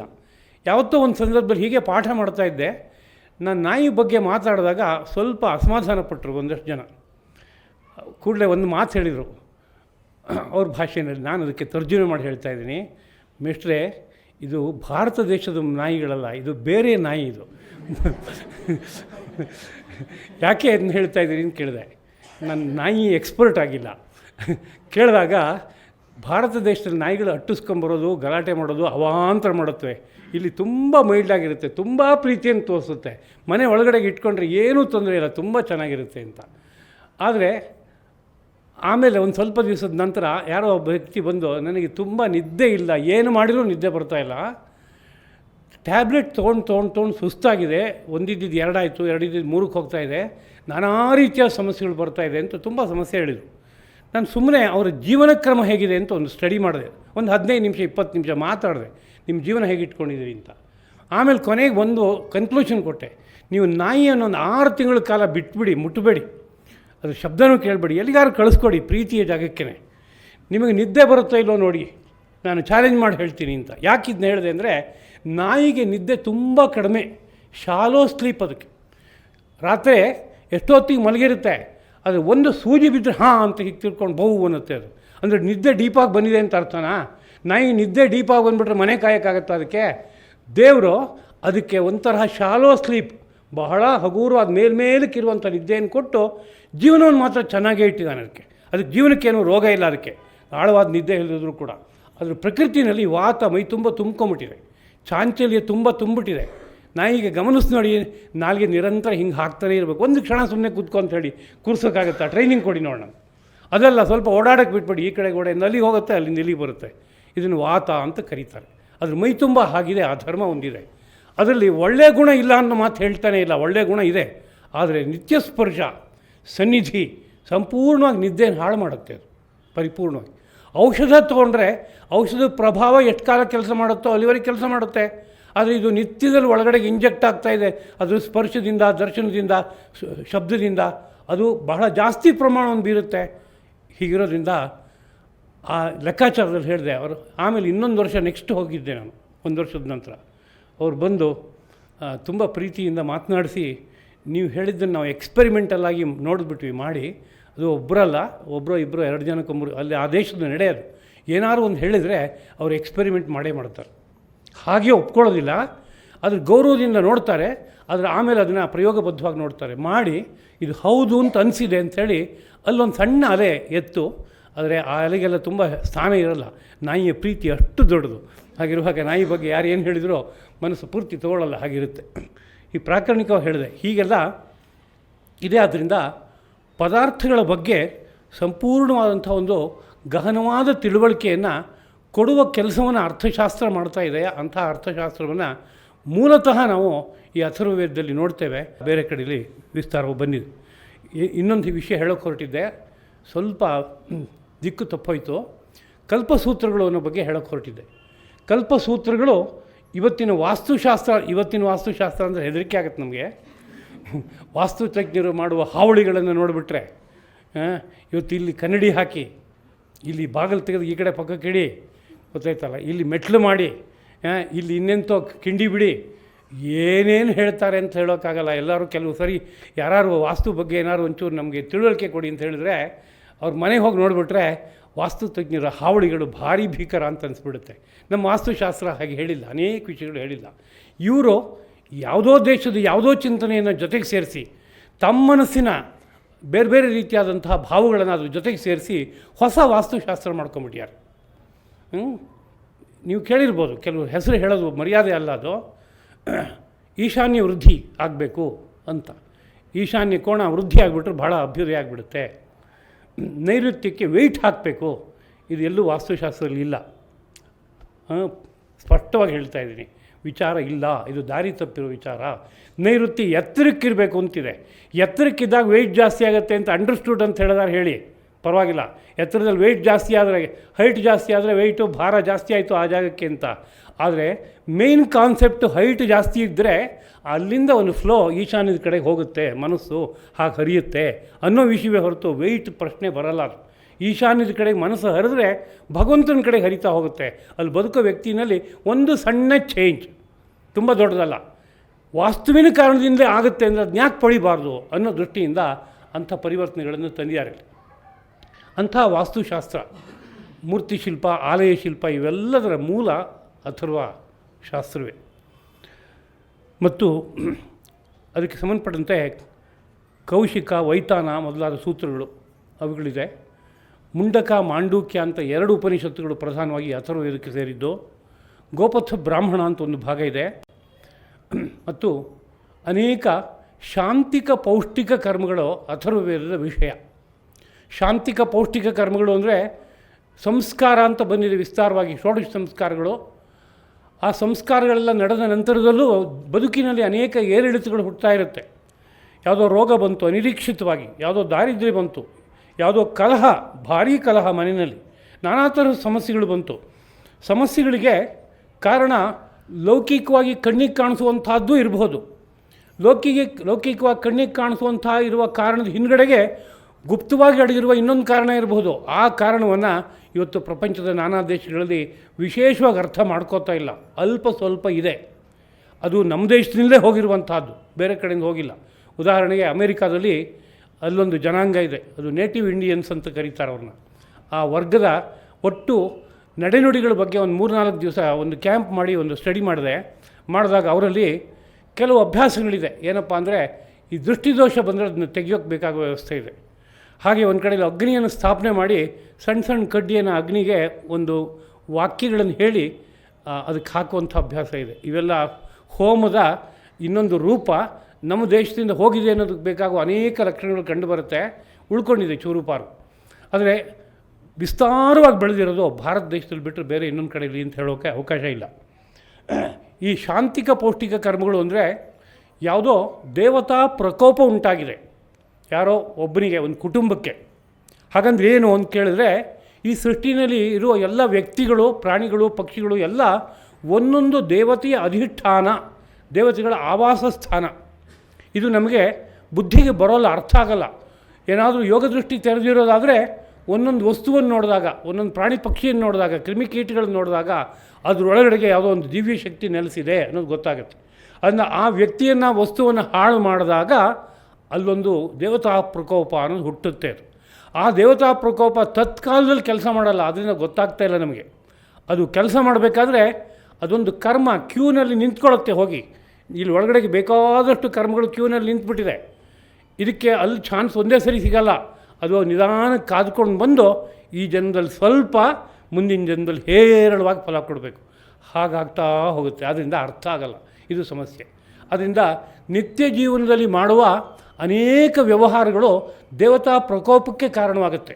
ದೇವತಾ ಪ್ರಕೋಪ ಹಿಂದಿನ ಜನ್ಮದಲ್ಲಿ ಯಾವುದೋ ಮಾಡಿದ್ದು ಬಂದಿದೆ ಅಂತಾದರೆ ಈ ಜನ್ಮದಲ್ಲಿ ನಮಗೇನು ಕಾರಣ ಗೊತ್ತಾಗಲ್ಲ. ನಾನು ಶಿಸ್ತಾಗಿ ಚೆನ್ನಾಗಿ ಬದುಕಿದ್ದೀನಿ, ಯಾರಿಗೂ ಅನ್ಯಾಯ ಮಾಡಿಲ್ಲ, ದ್ರೋಹ ಮಾಡಿಲ್ಲ, ಆದರೂ ನೋಡಿ ನನಗೆ ಇಷ್ಟು ಸಮಸ್ಯೆ ಬರುತ್ತೆ ಅಂತ ಹೇಳ್ಕೊತಾರೆ. ಅಷ್ಟು ಸಮಸ್ಯೆ ಯಾಕೆ ಬರ್ತಾ ಇದೆ ಅಂದರೆ ಹಿಂದಿನ ಜನ್ಮದಲ್ಲಿ ದೇವತಾ ಪ್ರಕೋಪವನ್ನು ಸಂಪಾದನೆ ಮಾಡ್ಕೊಂಡು ಬಂದಿರೋದ್ರಿಂದ ಆ ದೇವತಾ ಪ್ರಕೋಪ ಸಮಯದಲ್ಲಿ ನಾನಾ ತೊಂದರೆಗಳನ್ನು ಕೊಡ್ತಾ ಇದೆ ಅಂತ ನಮ್ಮ ಶಾಸ್ತ್ರಗಳು ತಿಳಿಸುತ್ತೆ. ಹೀಗಿರೋದ್ರಿಂದ ಒಂದು ಶಾಂತಿಕ ಕರ್ಮ ಅಂತ ಇನ್ನೊಂದು ಪೌಷ್ಟಿಕ ಕರ್ಮ ಅಂತ. ಆಯುರ್ವೇದದಲ್ಲಿ ಯಾವುದಾದ್ರು ಧಾತು ಪ್ರಕೋಪ ಆಗಿದ್ದರೆ ಅದನ್ನು ಶಾಂತಗೊಳಿಸೋದಕ್ಕೆ ಮೊದಲು ಔಷಧ ಕೊಡ್ತಾರೆ. ಅದು ಶಾಂತ ಆಯಿತು ಅಂತಂದಮೇಲೆ ದೇಹ ಪುಷ್ಟಿಗೆ ಬೇಕಾಗುವ ರಸಾಯನ ಅಂತ ಇನ್ನೊಂದು ಕೊಡ್ತಾರೆ. ಹಾಗೆ ಇದೆಲ್ಲ ಒಂದೇ ಪ್ರಿನ್ಸಿಪಲ್ಲು, ಬೇರೆ ಬೇರೆ ಕಡೆಯಲ್ಲಿ ಒಂದೊಂದು ರೀತಿಯಲ್ಲಿ ಬಳಕೆಗೆ ಬಂದಿವೆ ಅಷ್ಟೇ. ಹಾಗೆ ಇಲ್ಲೂ ಕೂಡ ಜೀವನದಲ್ಲಿ ಯಾವುದೋ ಪುಷ್ಟಿ ಕಡಿಮೆ ಆಗಿದೆ, ನನಗೆ ಧನ ಪುಷ್ಟಿ ಕಡಿಮೆ ಆಗಿದೆ, ಬುದ್ಧಿ ಪುಷ್ಟಿ ಕಡಿಮೆ ಆಗಿದೆ, ವಿದ್ಯಾ ಪುಷ್ಟಿ ಕಡಿಮೆ ಆಗಿದೆ, ಹೀಗೆ ಏನೇನು ಕೊರತೆ ಇದೆಯೋ ಆ ಕೊರತೆಯನ್ನು ತುಂಬೋಕ್ಕೆ ಬೇಕಾಗುವಂಥ ಅನೇಕ ದೇವತಾ ಪ್ರೀತಿಕರವಾದ ಕರ್ಮಗಳನ್ನು ವಿಶೇಷವಾಗಿ ಹೇಳಿದ್ದಾರೆ. ಅದಕ್ಕೆ ಆಗಲೇ ಹೇಳಿದೆ ನಾನು, ಅಥರ್ವವೇದದ ಪ್ರಯೋಗಗಳು ಅಂತ ಅನ್ನೋದು ಒಂದು ವಿಶಿಷ್ಟವಾದ ಪ್ರಯೋಗಗಳು. ಇವತ್ತು ಈ ದೇಶದಲ್ಲಿ ಕಡಿಮೆ ನಮಗೆ ನೋಡೋಕ್ಕೆ ಸಿಗ್ತಾ ಇದೆ. ಉತ್ತರ ಭಾರತದಲ್ಲಿ ಕೆಲವು ಜಾಗಗಳಲ್ಲಿ ಅತಿಶಯವಾಗಿದೆ ಅದು ಆ ಪ್ರಯೋಗಗಳು. ಇನ್ನು ಅಥರ್ವವೇದ ತುಂಬ ಪ್ರಧಾನವಾಗಿ ಕ್ಷತ್ರವೇದ ಎಂಬುದಾಗಿಯೂ ಕರೆಯಲ್ಪಡ್ತಾ ಇದೆ. ಕ್ಷತ್ರಿಯರು ಪ್ರಧಾನವಾಗಿ ಧರ್ಮ ಸಂರಕ್ಷಣೆ ಮಾಡೋದಕ್ಕೋಸ್ಕರವೇ ಮೈವೆತ್ತಿದ ವ್ಯಕ್ತಿತ್ವಗಳು. ಅವರಿಗೆ ಶೌರ್ಯ ಪ್ರತಾಪ ಜನ್ಮಜಾತವಾಗಿ ಬಂದಿರುತ್ತೆ, ದೇಹಬಲ ಜನ್ಮಜಾತವಾಗಿ ಬರುತ್ತೆ, ಯುದ್ಧ ವಿದ್ಯೆಯಲ್ಲಿ ಬಹಳ ಬೇಗ ಒಂದು ಪ್ರಾವೀಣ್ಯ ಬರುತ್ತೆ ಅವರಿಗೆ, ಅದರಲ್ಲಿ ನಿಷ್ಣಾತರಾಗ್ತಾರೆ. ಅದಕ್ಕೆ ಬೇಕಾಗುವ ಎಲ್ಲ ಅನುಕೂಲತೆಗಳು ಹುಟ್ಟಿನಿಂದ ಬಂದಿರುತ್ತೆ ಒಂದು ನೇರದಲ್ಲಿ. ಬೇರೆಯವನು ಅಭ್ಯಾಸ ಮಾಡಿ ಬರೋಲ್ವೇ ಅಂತ ಕೇಳಿದ್ರೆ ಬರುತ್ತೆ, ಅದ್ರ ಹುಟ್ಟಿನಿಂದಲೇ ಬಂದಾಗ ಯಾವ ಮಟ್ಟಕ್ಕೆ ಅದನ್ನು ಬೆಳೆಸ್ಕೊಳ್ಳೋಕ್ಕಾಗತ್ತೋ ಹಾಗೆ ಇನ್ನೊಬ್ಬನಿಗೆ ಬೆಳೆಸ್ಕೊಳ್ಳೋದು ಸ್ವಲ್ಪ ಕಷ್ಟ, ಅಷ್ಟು ಮಾತ್ರ ಹೇಳ್ಬೋದು. ಹಾಗೆ ಇದ್ದಾಗ ಎಷ್ಟೋ ಸಂದರ್ಭದಲ್ಲಿ ಧರ್ಮವನ್ನು ಸ್ಥಾಪನೆ ಮಾಡೋದಕ್ಕೋಸ್ಕರವಾಗಿ ಸುತ್ತಮುತ್ತಲಿದ್ದ ಶತ್ರುಗಳನ್ನು ದಮನ ಮಾಡಬೇಕಾಗತ್ತೆ. ಯಾಕೆಂದರೆ ಅವರು ಯಾವ ಸಮಯದಲ್ಲಿ ಬಂದು ರಾಷ್ಟ್ರದ ಮೇಲೆ ಹಾವಳಿ ಮಾಡ್ತಾರೋ ಅದಕ್ಕೋಸ್ಕರವಾಗಿ ಧರ್ಮ ವಿಜಯಕ್ಕಾಗಿ ಒಂದು ಯಾತ್ರೆ ಮಾಡೋದು ಉಂಟು, ವಿಜಯ ಯಾತ್ರೆ ಅಂತ. ಆ ಸಂದರ್ಭದಲ್ಲಿ ಒಂದು ಕುದುರೆಯನ್ನು ಕಳಿಸೋದು, ಆ ಕುದುರೆಯನ್ನು ಕಟ್ಟಿ ಹಾಕಿದ್ರೆ ಯುದ್ಧಕ್ಕೆ ಆಗಿದ್ದಾನೆ ಅಂತ ಅರ್ಥ, ಯುದ್ಧಕ್ಕೆ ಹೋಗಬೇಕು ಅಂತ ಅರ್ಥ. ಇಲ್ಲ ಶರಣಾಗತನಾಗಿ ಕಪ್ಪ ಕಾಣಿಕೆ ಕೊಡ್ತೀನಿ ಅಂತ ಒಪ್ಕೊಂಡ್ರೆ ನಮ್ಮ ಅಧೀನದಲ್ಲಿ ಬದುಕಿರ್ತಾನೆ ಅಂತ ಒಂದು ಅರ್ಥ. ಹೀಗೆ ಒಂದು ವಿಷಯ ತೊಗೊಂಬಂದ್ಯಾರು. ಆದರೆ ಶತ್ರುವನ್ನು ಜಯಿಸಬೇಕಾದ್ರೆ ಎಲ್ಲ ಶತ್ರುವನ್ನು ನೇರವಾಗಿ ರಣರಂಗದಲ್ಲಿ ಜಯಿಸೋದು ಸರಿಯಲ್ಲ. ಅದು ಯಾಕೆ ಸರಿಯಲ್ಲ ಅಂದರೆ ರಣರಂಗದಲ್ಲಿ ಎಷ್ಟೆಷ್ಟೋ ನಿರಪರಾಧಿಗಳಾದ ಜೀವಿಗಳು, ಮನುಷ್ಯರು ಎಲ್ಲ ಸಾಯ್ತಾರೆ. ಅಲ್ಪ ಸ್ವಲ್ಪ ಸಾವಾಗಲ್ಲ, ರಕ್ತದ ಕೋಡಿ ಹರಿದೋಗುತ್ತೆ ಒಂದು ಯುದ್ಧ ನಡೀತು ಅಂದರೆ. ಅದರಿಂದ ಅದು ಕೊನೆಯ ಹೆಜ್ಜೆ ಯುದ್ಧ ಅನ್ನೋದು. ಸಾಮ ದಾನ ಭೇದ ಈ ಮೂರು ಉಪಾಯ ಮುಗಿದ ನಂತರದಲ್ಲಿ ಬೇರೆ ಯಾವ ಉಪಾಯಕ್ಕೂ ಬಗ್ತಾ ಇಲ್ಲ ಅಂದರೆ ದಂಡ ಅನ್ನೋ ರೀತಿಯಾದ ಉಪಾಯ ಕೊನೆಯ ಹೆಜ್ಜೆ, ಲಾಸ್ಟ್ ರಿಸಾರ್ಟ್ ಅಂತ ಇಟ್ಕೋಬೇಕು. ಹಾಗಿರೋದ್ರಿಂದ ಬೇರೆ ಉಪಾಯಗಳನ್ನು ಬಳಸಬೇಕು ಶತ್ರುಗಳನ್ನು ಗೆಲ್ಲಬೇಕಾದ್ರೆ. ಅದಕ್ಕೇನಪ್ಪ ಅಂತ ಕೇಳಿದ್ರೆ ಒಂದು ದಶ ಪ್ರಯೋಗಗಳು ಅಂತಿದೆ, 10 ಪ್ರಯೋಗಗಳಿದೆ. ಅದು ಇವತ್ತು ಆಭಿಚಾರಿಕ ಅನ್ನೋ ಹೆಸರಿನಲ್ಲಿ ಕರೆಯಲ್ಪಡ್ತಾ ಇದೆ, ವಾಮಾಚಾರ ಅನ್ನೋ ಹೆಸರಿನಲ್ಲೂ ಅದನ್ನು ಕರೆಯುವಂಥದ್ದುಂಟು. ಉದಾಹರಣೆಗೆ ಮಾರಣ, ಉಚ್ಚಾಟನ ಮೊದಲಾದಂಥ ಕ್ರಿಯೆಗಳು. ಮಾರಣ ಅಂದರೆ ಇಲ್ಲಿ ಕೂತ್ಕೊಂಡು ಯಾವುದೋ ಒಂದು ಪ್ರಯೋಗ ಮಾಡ್ತಾನೆ, ಅಲ್ಲಿದ್ದವನಿಗೆ ಉಸಿರು ಕಟ್ಟಿದಾಗ ಹಾಕಿ ಸತ್ತು ಹೋಗ್ತಾನೆ. ಇದೆಲ್ಲ ಇವತ್ತು ನಂಬೋದೇ ಕಷ್ಟ ಅನ್ನೋ ಸ್ಥಿತಿ ಬಂದಿದೆ. ಯಾಕೆ ಅಂದರೆ 100% ಮಾಡಿ ತೋರಿಸ್ತೀವಿ ಅನ್ನೋ ವ್ಯಕ್ತಿಗಳು ಮರೆಯಾಗಿಬಿಟ್ಟಿದ್ದಾರೆ, ವಿದ್ಯೆಗಳು ಮರೆಯಾಗಿದೆ ಎಷ್ಟೋ ಮಟ್ಟಕ್ಕೆ. ಅದಕ್ಕೆ ಬೇಕಾದ ಶಿಸ್ತಿನ ಜೀವನ ಇಲ್ಲ, ಅದಕ್ಕೆ ಬೇಕಾಗಿರುವಂತಹ ಸಂಪೂರ್ಣ ನಿರಂತರ ಪ್ರಯತ್ನ ಏನು ಬೇಕೋ ಅದೆಲ್ಲ ಕಡಿಮೆ ಆಗಿಬಿಟ್ಟಿದೆ. ಅದರಿಂದ ಪ್ರಯೋಗಗಳು ಎಷ್ಟೋ ಅಲ್ಪ ಸ್ವಲ್ಪ ಫಲ ಕೊಡೋದು ಅನ್ನೋ ರೀತಿಯ ಬಂದುಬಿಟ್ಟಿದೆ. ಆದರೆ ಮಾರಣ ಅಂತನ್ನೋದು ಒಂದು ಪ್ರಯೋಗ. ಅದು ಪ್ರಯೋಗ ಮಾಡಿದ್ರೆ ಪ್ರಯೋಗದ ಫಲವಾಗಿ ಯಾರೋ ಒಬ್ಬ ಎಲ್ಲೋ ಇದ್ದವನು ಅಲ್ಲಿ 1-2 ದಿವಸ, 8 ದಿವಸ, 15 ದಿವಸದಲ್ಲಿ ಹೊರಟು ಹೋಗ್ತಾನೆ. ಹಾಗೆ ಉಚ್ಚಾಟನ ಅಂತ ಮೈಮೇಲೆ ಹತ್ತಿರುವ ಯಾವುದೋ ಶಕ್ತಿಯನ್ನು ಅಲ್ಲಿಂದ ತೆಗೆದು ಹೊರಗಡೆ ಹಾಕುವಂಥದ್ದು. ಮಾನವನ ಶರೀರದ ಒಳಗಡೆಗೆ ಎಷ್ಟೋ ಬೇರೆ ಬೇರೆ ಈ ಸೃಷ್ಟಿನಲ್ಲಿ ಸಂಚಾರ ಮಾಡುವ ಶಕ್ತಿಗಳು ಒಳಗಡೆ ಹೋಗಿ ಸೇರಿಕೊಳ್ಳುತ್ತೆ ಎಂಬುದಾಗಿ ಆಯುರ್ವೇದ ಶಾಸ್ತ್ರ ಹೇಳುತ್ತೆ. ಉದಾಹರಣೆಗೆ ಪ್ರೇತ ಬಾಧೆ, ಗಂಧರ್ವ ಬಾಧೆ, ಇವೆಲ್ಲ ಹೆಸರುಗಳನ್ನು ಕೇಳ್ತೀವಿ ನಾವು. ಅದೆಲ್ಲದಕ್ಕೂ ಕೂಡ ಆಯುರ್ವೇದ ಶಾಸ್ತ್ರದಲ್ಲಿ ಕೆಲವು ಪ್ರಯೋಗಗಳನ್ನು ಹೇಳಿ ಹೆಚ್ಚಿನ ವಿಷಯಕ್ಕೆ ನೀವು ಅಥರ್ವವೇದವನ್ನು ನೋಡಿ ಎಂಬ ಮಾತುಗಳನ್ನು ಆಡ್ತಾರೆ. ಅಲ್ಲಿರುವಂಥ ಅನೇಕ ರೀತಿಯಾದ ಕ್ರಿಯೆಗಳಿಗೆ ಉಚ್ಚಾಟನ ಎಂಬುದಾಗಿ ಕರೀತಾರೆ. ಹಾಗೆ ಸ್ತಂಭನ, ಯಾರೋ ಒಬ್ಬ ವ್ಯಕ್ತಿ ಅಪಾರವಾದ ಕಾರ್ಯದಲ್ಲಿ ತೊಡಗಿದ್ದಾನೆ, ಶತ್ರುತ್ವ ಸಾಧನೆ ಮಾಡ್ತಾ ಇದ್ದಾನೆ, ಅವನ ಶತ್ರುತ್ವ ಬುದ್ಧಿ ಕಡಿಮೆಯಾಗಿ ತಟಸ್ಥನಾಗಬೇಕು ಅವನು. ಅದಕ್ಕೋಗಿ ಒಂದು ಪ್ರಯೋಗ, ಅದಕ್ಕೆ ಸ್ತಂಭನ ಪ್ರಯೋಗ ಅಂತ. ಅವನು ಕಂಬದ ಕೂತ್ಕೋತಾನೆ, ಅವನ ಚಲನವಲನಗಳೆಲ್ಲ ಕಡಿಮೆ ಆಗುತ್ತೆ, ಅವನಿಗೆ ಬುದ್ಧಿ ಹರಿಯಲ್ಲ ಏನು ಮಾಡಬೇಕು ಅಂತ. ಈ ತರಹ ಮಾಡೋದಕ್ಕೆ ಬೇಕಾಗೋದು. ಇದೇ ರೀತಿಯಲ್ಲಿ ಅನೇಕ ಪ್ರಯೋಗಗಳಿದೆ. ಒಟ್ಟು ಪ್ರಧಾನವಾದ ಪ್ರಯೋಗಗಳು 10. ಹಾಗೆಯೇ ಕ್ಷತ್ರಿಯರಿಗೆ ಬೇಕಾಗಿರುವಂಥ ಆಗ್ನೇಯಾಸ್ತ್ರ, ವಾಯುಯಾಸ್ತ್ರ ಮೊದಲಾದಂಥ ಎಲ್ಲ ಅಸ್ತ್ರಗಳ ಬಗ್ಗೆ ಮಂತ್ರಗಳನ್ನು ವಿಶೇಷವಾಗಿ ಅಲ್ಲಿ ಉಲ್ಲೇಖ ಮಾಡಿದ್ದಾರೆ. ಆ ಮಂತ್ರಗಳನ್ನು ಸಾಧನೆ ಮಾಡೋದಕ್ಕೆ ಬೇಕಾಗುವಂಥ ಅಂಶಗಳನ್ನು ಕೆಲವನ್ನ ಜ್ಞಾಪಿಸಿದ್ದಾರೆ. ಎಲ್ಲ ವಿಷಯಗಳು ಅಥರ್ವವೇದದಲ್ಲಿಲ್ಲ. ಅದರಲ್ಲಿ ಸೂತ್ರಪ್ರಾಯವಾಗಿ ಕೆಲವು ವಿಷಯ ಉಳ್ಕೊಂಡಿದೆ. ಯಾಕೆಂದರೆ ವೇದ ಅನ್ನೋದು ಅನಂತ, ಅದರಲ್ಲಿ ಯಾವುದೋ ಒಂದು ಭಾಗ ಮಾತ್ರ ನಮಗೆ ಉಳ್ಕೊಂಡಿದೆ. ಉಳಿದೇ ಇರೋದು ಪರಂಪರೆಯಲ್ಲಿ ಪ್ರಯೋಗದ ರೂಪದಲ್ಲಿ ಎಷ್ಟೋ ಕಡೆಯಲ್ಲಿ ಉಳಿದು ಬಂದಿದೆ. ಅದ್ರ ಮೂಲಕ ಸಂಗ್ರಹ ಮಾಡ್ಕೋಬೇಕಾಗತ್ತೆ. ಇವತ್ತು ನಾವು ದೃಷ್ಟಿ ತೆಗಿತೀವಿ ಅಂತ ಒಂದು ಹೇಳ್ತಿದ್ದೀವಲ್ಲ, ಅದು ಅಥರ್ವವೇದದ ಪ್ರಯೋಗನೇ. ಅದು ಯಾವುದಾದ್ರೂ ಒಂದು ಶುಭ ಕಾರ್ಯ ನಡೀತು, ಕೊನೆಯಲ್ಲಿ ಅದೆಂತ ಒಂದು ಆರತಿ ಅಂತ ಮಾಡ್ತಾರೆ, ಮುಖಕ್ಕೆ ಮಂಗಳಾರತಿ ಅಂತ ಹಾಸ್ಯ ಮಾಡ್ತಾರೆ, ಕೆಂಪು ನೀರು ಹಾಕಿ ಮಾಡೋದುಂಟಲ್ವಾ. ಅದು ಏನದು ಅಂತ ಕೇಳಿದ್ರೆ, ವಧೂವರರೋ ಒಟುವೋ ಯಾರೋ ಒಬ್ಬ ಎಲ್ಲರ ಕಣ್ಣಿಗೆ ಕಾಣಿಸುವಂತೆ ಅಲಂಕಾರ ಮಾಡಿಕೊಂಡು ಶೋಭಿಸ್ತಾ ಇದ್ದಾಗ 10 ವ್ಯಕ್ತಿಗಳ ದೃಷ್ಟಿ ಅವನ ಮೇಲೆ ಬಿದ್ದು ಅವನಿಗೆ ಅವತ್ತಿನ ದಿವಸವೇ ಸಾಯಂಕಾಲ ಜ್ವರ ಶುರುವಾಗುತ್ತೆ, ಕೋಪ ಇದ್ದಕ್ಕಿದ್ದಾಗೆ ಜಾಸ್ತಿ ಆಗುತ್ತೆ. ಯಾಕೆ ಅಂತಲೇ ಗೊತ್ತಿಲ್ಲ. ಆರಾಮಾಗಿದ್ದ ಆಸಾಮಿ ರಾತ್ರಿ ಆಗೋ ಥರ ಇದ್ದಕ್ಕಿದ್ದಾಗೆ ಕೋಪ ಜಾಸ್ತಿ ಆಗಿದೆ. ಮಾರನೇ ದಿವಸ ದೊಡ್ಡ ಗಲಾಟೆ ದೊಂಬಿ ಎಲ್ಲ ಮಾಡ್ತಾಯಿದ್ದಾನೆ. Abnormal condition. ಇವತ್ತು ಹೇಳಿದರೆ ಸೈಕಾಲಜಿಸ್ಟ್ ಹತ್ರ ಹೋಗಿ ಅವರು ಟ್ಯಾಬ್ಲೆಟ್ ಕೊಡ್ತಾರೆ. ಇದು ಪರಿಸ್ಥಿತಿ.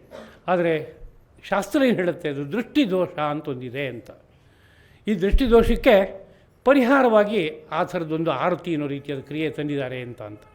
ಇದು ಉದಾಹರಣೆ. ಇದೇ ರೀತಿಯಲ್ಲಿ ಅನೇಕ ಕರ್ಮಗಳು, ಯಾವುದು ನಾನಾ ರೀತಿಯಾದ ಅಸ್ತ್ರಪ್ರಯೋಗ ರೂಪವಾಗಿರುವಂಥದ್ದು, ಅವುಗಳನ್ನೆಲ್ಲ ವಿಶೇಷವಾಗಿ ಇಲ್ಲಿ ನೋಡ್ಬೋದು. ಪ್ರಧಾನವಾಗಿ ಅಥರ್ವನ್ನಂತ ಒಬ್ಬ ಋಷಿ, ಭೃಗು ಅಂತ ಒಬ್ಬ, ಅಂಗಿರಸ ಅಂತ ಒಬ್ಬರು, ಈ 3 ಜನ ಪ್ರಧಾನವಾಗಿ ಮಂತ್ರದ್ರಷ್ಟಾರರಾಗಿ ಮಂತ್ರದ ವಿನಿಯೋಗ ಇದು ಹೇಗಾಗಬೇಕು ಅನ್ನೋ ಬಗ್ಗೆ ಪರಿಚಯ ಕೊಡುವಾಗಿ 3 ಜನ ಮಹರ್ಷಿಗಳ ವಿಶೇಷವಾಗಿ ಅಲ್ಲಿ ಉಲ್ಲೇಖಿತರಾಗ್ತಾರೆ. ಮತ್ತು ಇನ್ನೊಂದು, ನಾವು ಕಾವ್ಯಗಳಲ್ಲಿ ಶಬ್ದಾರ್ಥಗಳಿರಬೇಕು, ಶಬ್ದದಲ್ಲಿ ಚಮತ್ಕಾರ ಇರಬೇಕು, ಅಲಂಕಾರ ಇರಬೇಕು, ಅರ್ಥದಲ್ಲಿ ಚಮತ್ಕಾರ ಇರಬೇಕು, ಅಲಂಕಾರ ಇರಬೇಕು, ಮಾಧುರ್ಯಾದಿ ಗುಣಗಳಿರಬೇಕು. ಇದೆಲ್ಲದಕ್ಕೂ ಕಲಶಪ್ರಾಯವಾಗಿ ರಸ ಇರಬೇಕು ಎಂಬುದಾಗಿ ಕರಿತೀವಿ. ರಸ, ರಾಮಾಯಣದಲ್ಲಿ ರಸ ಇದೆ, ತುಂಬಿದೆ. ಅದನ್ನು ಹೇಳೋನು ಹೇಗೆ ಹೇಳಬೇಕೋ ಹಾಗೆ ಹೇಳಿದರೆ ರಸ ತುಂಬಿ ತುಳುಕ್ಬಿಡುತ್ತೆ.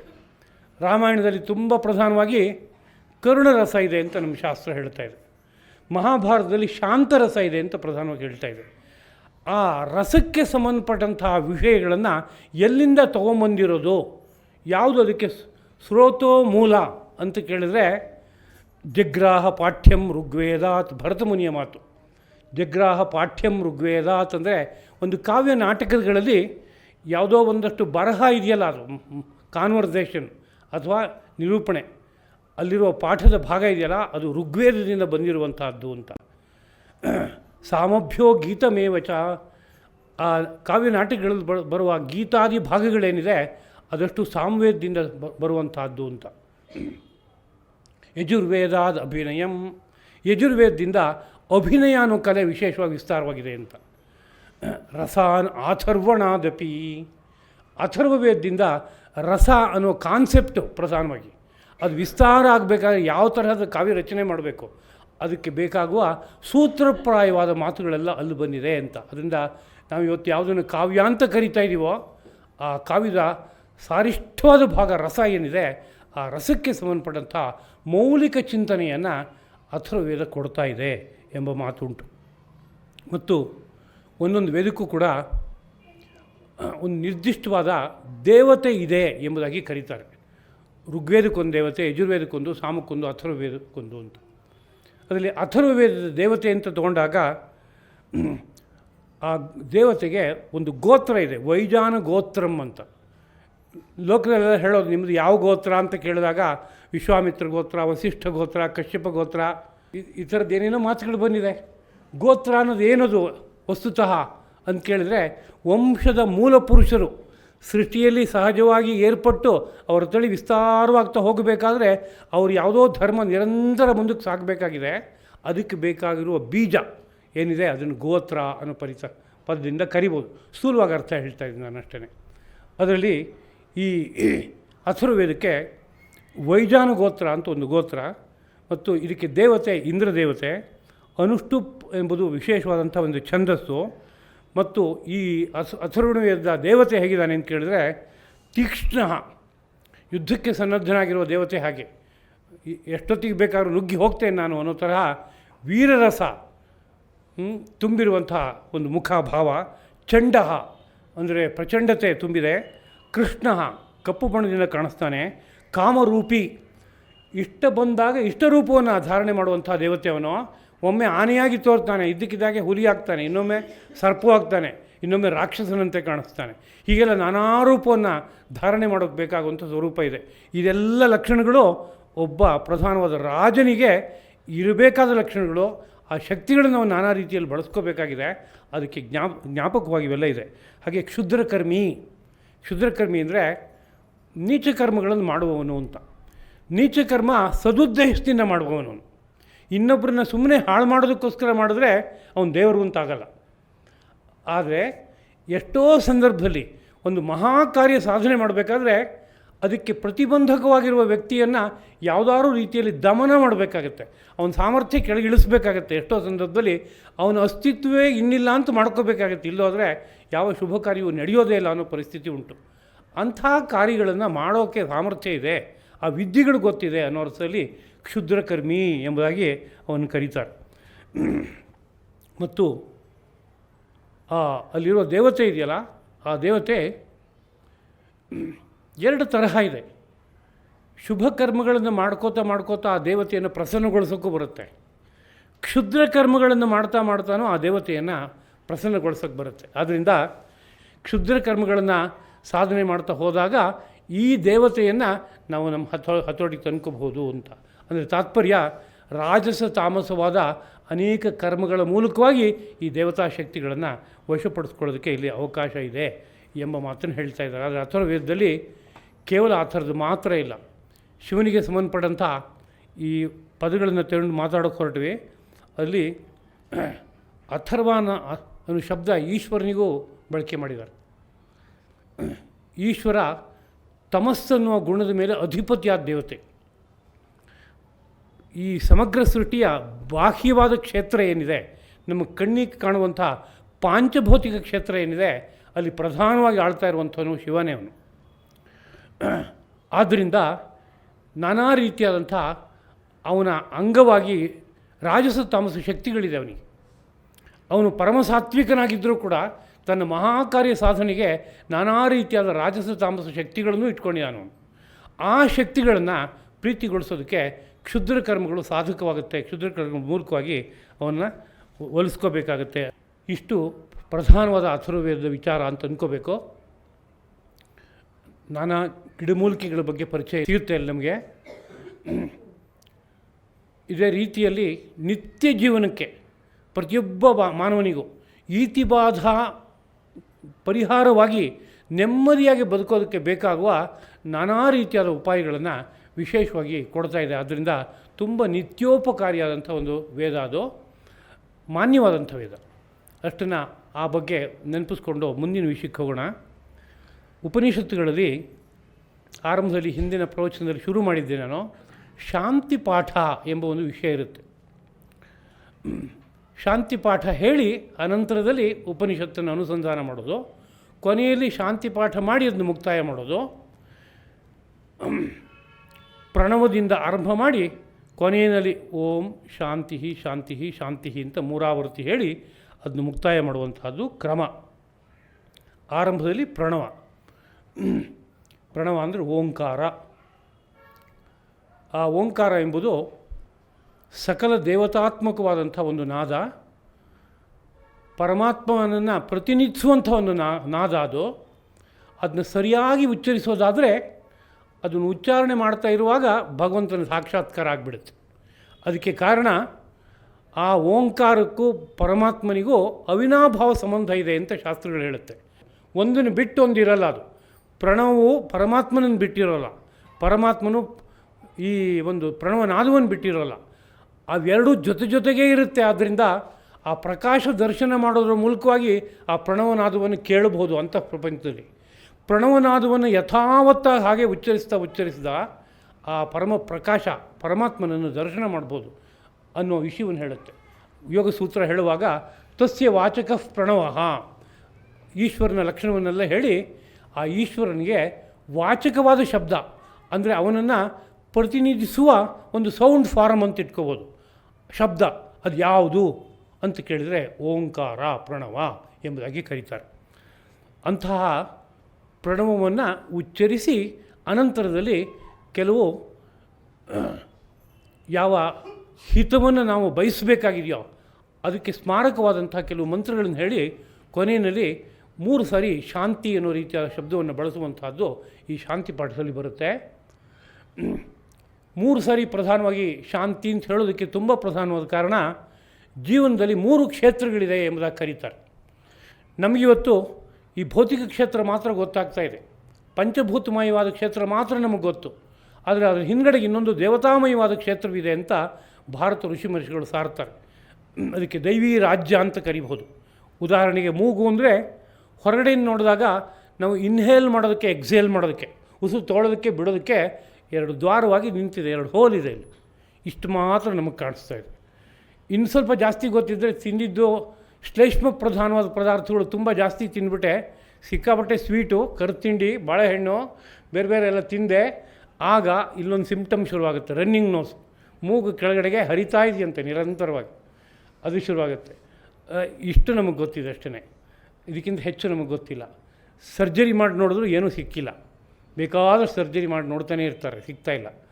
ಅಲ್ಲಿ ಒಳಗಡೆ ಒಂದು ದೇವತಾ ಶಕ್ತಿ ನೆಲೆಸಿದೆ ಅಂತ ಕರೀತಾರೆ. ಅದು ಯಾರು ಅಂತ ಕೇಳಿದರೆ ಅಶ್ವಿನಿ ದೇವತೆಗಳು ಅಂತ. ಅಶ್ವಿನಿ ದೇವತೆಗಳು ಟ್ವಿನ್, ಇಬ್ಬರವರು, ಬಲಗಡೆ ಒಬ್ಬರು ಎಡಗಡೆ ಒಬ್ಬರು, ಇಬ್ಬರು ಕೂತ್ಕೊಂಡಿದ್ದಾರೆ. ಇಬ್ಬರು ಏನೋ ತಮ್ಮ ದೊಡ್ಡ ಪಾರ್ಪತ್ಯ ಮಾಡ್ತಾಯಿದ್ದಾರೆ, ನಮ್ಗೆ ಅದು ಅರ್ಥ ಆಗ್ತಾಯಿಲ್ಲ. ಯೋಗಶಾಸ್ತ್ರದ ಒಳಗಡೆ ಹೋಗಿ ನೋಡಿದ್ರೆ ಗೊತ್ತಾಗುತ್ತೆ, ಈ ಉಸಿರಾಟ ಅನ್ನೋದು ಎಂಥ ಅದ್ಭುತವಾದಂಥ ವಿದ್ಯೆಯಪ್ಪ ಅದು. ಅದ್ರ ಮರ್ಮ ಏನಾದ್ರು ಗೊತ್ತಾದರೂ ಸಾಕು, ಎಲ್ಲ ರೀತಿಯಾದ ಈತಿಬಾತಿಗಳನ್ನು ಗೆದ್ದುಬಿಡ್ಬೋದು. ಗೆಲ್ಲೋಕ್ಕಾಗಲ್ಲ ಅನ್ನೋ ವಿಷಯವೇ ಇಲ್ಲ, ಅಷ್ಟು ಅದ್ಭುತವಾದಂಥ ಫಲವನ್ನು ಪಡಿಯೋಕ್ಕಾಗತ್ತೆ ಈ ಉಸಿರಾಟದ ವಿದ್ಯೆ ಗೊತ್ತಿದ್ದರೆ ಅಂತ. ಅಂದರೆ ಅಶ್ವಿನಿ ದೇವತೆಗಳ ಪ್ರಸನ್ನತೆಯನ್ನು ಗಳಿಸೋದು, ಆ ದೇವತೆಯನ್ನು ಪೂಜೆ ಮಾಡಿ ಅದನ್ನು ಸಂತೋಷಪಡಿಸಿಯೂ ಗಳಿಸ್ಬೋದು. ಅದಕ್ಕಿಂತ ಹೆಚ್ಚು ಈ ಮೂಗನ್ನು ಸಾರ್ಥಕವಾಗಿ ಬಳಸ್ತಾ ಹೋದರೆ ಮೂಗಿನ ಒಳಗಡೆ ಕೂತ್ಕೊಂಡಿರೋ ದೇವತೆಗೆ ತುಂಬ ಪ್ರಸನ್ನ ಆಗಿಬಿಡ್ತಾನೆ. ಸರಸ್ವತಿಯನ್ನು ಸಂತೋಷಪಡಿಸೋದು ಅಂದರೆ ಹೇಗೆ? ಸರಸ್ವತಿ ಫೋಟೋ ಇಟ್ಟು ನಿತ್ಯ ಚೆನ್ನಾಗಿ ಪೂಜೆ ಮಾಡೋದು, ಆಮೇಲೆ ಅಪ್ಪಂಗೂ ಅಮ್ಮಂಗೂ ಹಾಕಿ ಚೆನ್ನಾಗಿ ದಬಾಯಿಸೋದು. ನಿಂಗೆ ಬುದ್ಧಿ ಇಲ್ಲ, ನೀನು ಓದ್ದೋಳಲ್ಲ, ನೀನು ಓದ್ದೋನಲ್ಲ, ನಿನಗೆ ಅಪ್ಡೇಟೆಡ್ ಇನ್ಫಾರ್ಮೇಷನ್ ಇಲ್ಲ, ಪ್ರಪಂಚ ಆಗಿದೆ ಹೀಗಿದೆ ಅಂತ. ಸಾಮಾನ್ಯ ಇದು ನಡೆಯುತ್ತಲ್ಲ ಮನೆಗಳಲ್ಲಿ, ಯಾಕೆಂದರೆ ದೊಡ್ಡ ಜನ್ರೇಷನ್ ಗ್ಯಾಪು ಅಪ್ಪ ಅಮ್ಮಂಗೂ ಮಕ್ಕಳಿಗೂ. ಅದರಿಂದ ಅಪ್ಪ ಅಮ್ಮ ಓದಿದ ಸಬ್ಜೆಕ್ಟೇ ಬೇರೆ, ಈ ಮಕ್ಕಳು ಓದೋ ಸಬ್ಜೆಕ್ಟೇ ಬೇರೆ. ಮಕ್ಕಳಿಗೆ ತಲೆ ತಿರುಗಿಬಿಟ್ಟಿರುತ್ತೆ ನೋಡಿದಾಗ, ಸ್ಕೂಲು ಕಾಲೇಜಿಗೆ ಹೋದ ಕೂಡಲೇ. ಆ ತಲೆ ತಿರುಗಿದಂತೆ ಹೇಳ್ಕೊಡುವಂಥ ಅಭ್ಯಾಸ ಇಲ್ಲ. ಭಾರತದ ಗುರುಕುಲಗಳಲ್ಲಿ ಹಾಗಿರಲಿಲ್ಲ.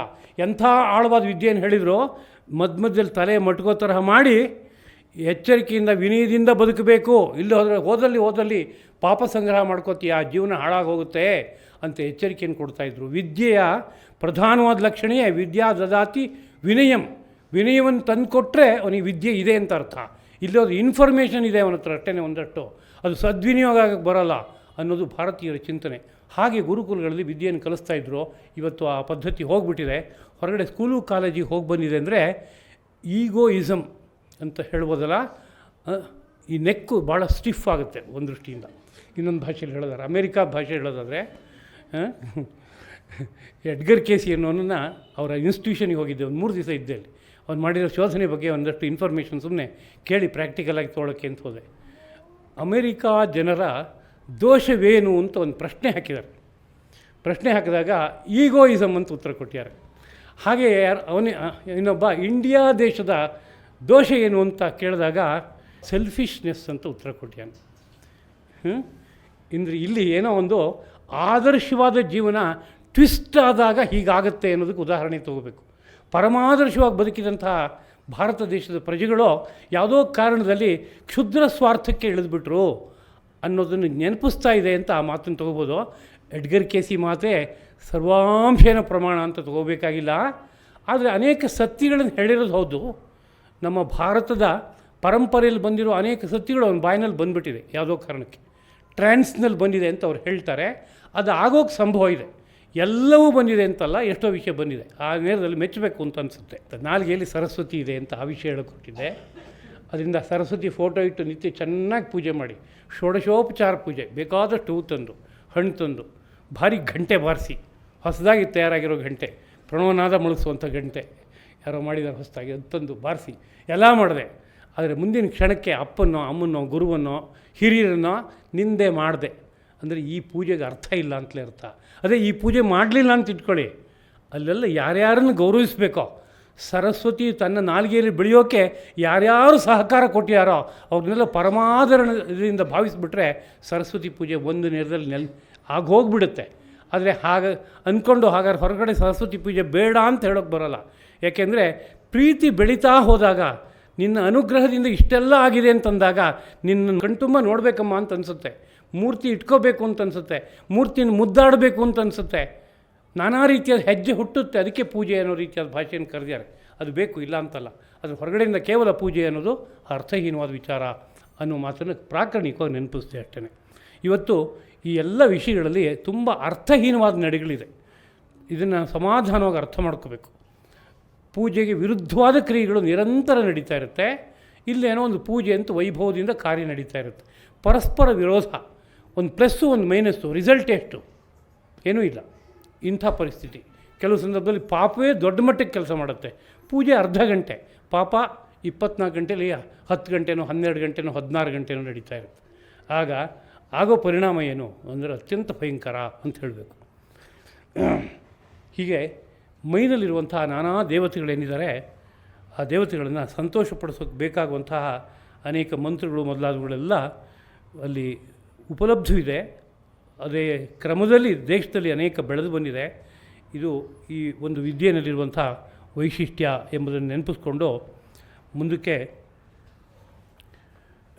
ಈ ಒಂದು ಮುಂಡಕೋಪನಿಷತ್ತಿನ ಶಾಂತಿ ಮಂತ್ರ ಹಿಂದಿನ ಸರಿ ಒಮ್ಮೆ ನೆನಪಿಸ್ಕೊಂಡಿದ್ದೀನಿ, ಸ್ವಲ್ಪ ವಿಸ್ತಾರಕ್ಕಾಗಿ ಇನ್ನೊಮ್ಮೆ ನೆನಪಿಸ್ಕೊತಾ ಇದ್ದೀನಿ. ಮೊದಲು ಓಂಕಾರ. ಆ ಓಂಕಾರದ ಬಗ್ಗೆ ತುಂಬ ವಿಷಯಗಳಿದೆ. ಮುಂದೆ ಆ ಓಂಕಾರದ ಬಗ್ಗೆನೇ ಇದೇ ಉಪನಿಷತ್ನಲ್ಲಿ ಬರುತ್ತೆ. ಬಂದಾಗ ಹೆಚ್ಚಿನ ವಿಷಯವನ್ನು ಸ್ಮರಣೆ ಮಾಡ್ಕೊಳ್ಳೋಣ ಅನ್ನೋ ಕಾರಣಕ್ಕಾಗಿ ಸಂಕ್ಷೇಪವಾಗಿ ಒಂದು ಮಾತಿನಲ್ಲಿ ಹೇಳಿದ್ದೀನಿ. ಓಂ ಭದ್ರಂ ಕರ್ಣೇಭಿಃ ಶೃಣುಯಾಮ ದೇವಾಃ. ಸ್ವರ ಬಿಟ್ಟು ಹೇಳ್ತಾ ಇದ್ದೀನಿ. ಓಂಕಾರವನ್ನು ಅದು ಹೇಗೆ ಉಚ್ಚರಿಸಬೇಕೋ ಹಾಗೆ ಉಚ್ಚರಿಸ್ತಾ ಇಲ್ಲ. ಅದಕ್ಕೆ ಕಾರಣ, ಓಂಕಾರವನ್ನು ಉಚ್ಚರಿಸಬೇಕಾದ್ರೆ ಈ ಶರೀರ ಹೇಗಿರಬೇಕೋ ಮತ್ತು ಈ ವಸ್ತ್ರ ವಿನ್ಯಾಸ ಹೇಗಿರಬೇಕು ಅನ್ನೋ ಬಗ್ಗೆ ಎಲ್ಲ ಒಂದು ಶಿಸ್ತನ್ನು ತಂದುಕೊಟ್ಟಿದ್ದಾರೆ. ಹಾಗೆ ವೇದ ಮಂತ್ರಗಳನ್ನು ಸಸ್ವರವಾಗಿ ಹೇಳಬೇಕಾದ್ರೆ ಯಾವ ಶಿಸ್ತು ಬೇಕು ಅನ್ನೋ ಬಗ್ಗೆ ಸಾಕಷ್ಟು ಪರಿಚಯವನ್ನು ಕೊಟ್ಟಿದ್ದಾರೆ. ಅದನ್ನೆಲ್ಲ ಹೇಗೆ ಉಚ್ಚರಿಸಬೇಕು ಹಾಗೇ ಉಚ್ಚರಿಸಿದರೆ ಮೈಲನ್ನು ವಿಶೇಷವಾದಂಥ ಒಂದು ತರಂಗ ಹರಿಯೋಕ್ಕೆ ಶುರುವಾಗುತ್ತೆ ಎಂಬುದಾಗಿ ಜ್ಞಾನಿಗಳು ಹೇಳ್ತಾರೆ. ಆ ತರಂಗ ಮೈನಲ್ಲಿ ಸಹಜವಾಗಿ ಹರ್ಕೊಂಡು ಹೋಗೋಕ್ಕೆ ಬೇಕಾಗುವಂತೆ ನಮ್ಮ ವಸ್ತ್ರ ವಿನ್ಯಾಸ ಇರಬೇಕು. ಅದು ಅಲ್ಲದೆ ಹೋದರೆ ಇಲ್ಲೇನೋ ಒಂದು ಘರ್ಷಣೆ ಆಗುತ್ತೆ. ಅದು ದೇವತಾ ಪ್ರೀತಿಗೆ ಕಾರಣ ಆಗಲ್ಲ, ಅಪ್ರೀತಿಗೆ ಕಾರಣ ಆಗುತ್ತೆ. ಆದ್ದರಿಂದ ಪ್ರಣವವನ್ನು, ವೇದ ಮಂತ್ರವನ್ನು ಶರ್ಟ್ ಹಾಕ್ಕೊಂಡು ಹೇಳಬಾರ್ದು. ಸ್ಥೂಲವಾಗಿ ಹೇಳಿದಾರೆ ಇವತ್ತಿನ ಭಾಷೆ. ಶರ್ಟ್ ಅನ್ನೋದು ಹಿಂದಿನ ಕಾಲದಲ್ಲಿ ಇತ್ತೇನ್ರಿ ಅಂತ ಪ್ರಶ್ನೆ ಕೇಳಿದ್ರೆ ತತ್ ಸದೃಶವಾದದ್ದು ಅಂತ ಅಂದ್ಕೋಬೇಕು. ಅಂದರೆ ಏನು ಅಂತ ಕೇಳಿದ್ರೆ, ಹೊಲಿದ ವಸ್ತ್ರಗಳನ್ನು ಹಾಕ್ಕೊಂಡು ವೇದ ಮಂತ್ರಗಳನ್ನು ಹೇಳಬಾರ್ದು ಅಂತ ಒಂದು ನೀತಿ ಇದೆ. ಹೊಲಿದ ವಸ್ತ್ರಗಳೆಲ್ಲ ಈ ಶಕ್ತಿಯ ಹರಿವೆಯನ್ನು ಅಲ್ಲಲ್ಲೇ ಕಟ್ಟು ಮಾಡುತ್ತೆ, ಹರಿಯೋಕ್ಕಾಗದೇ ಇರುವಂತೆ ತಡೆದು ಬಿಡುತ್ತೆ. ಅದರಿಂದ ಘರ್ಷಣೆ ಆಗುತ್ತೆ ದೇಹದೊಳಗಡೆಗೆ.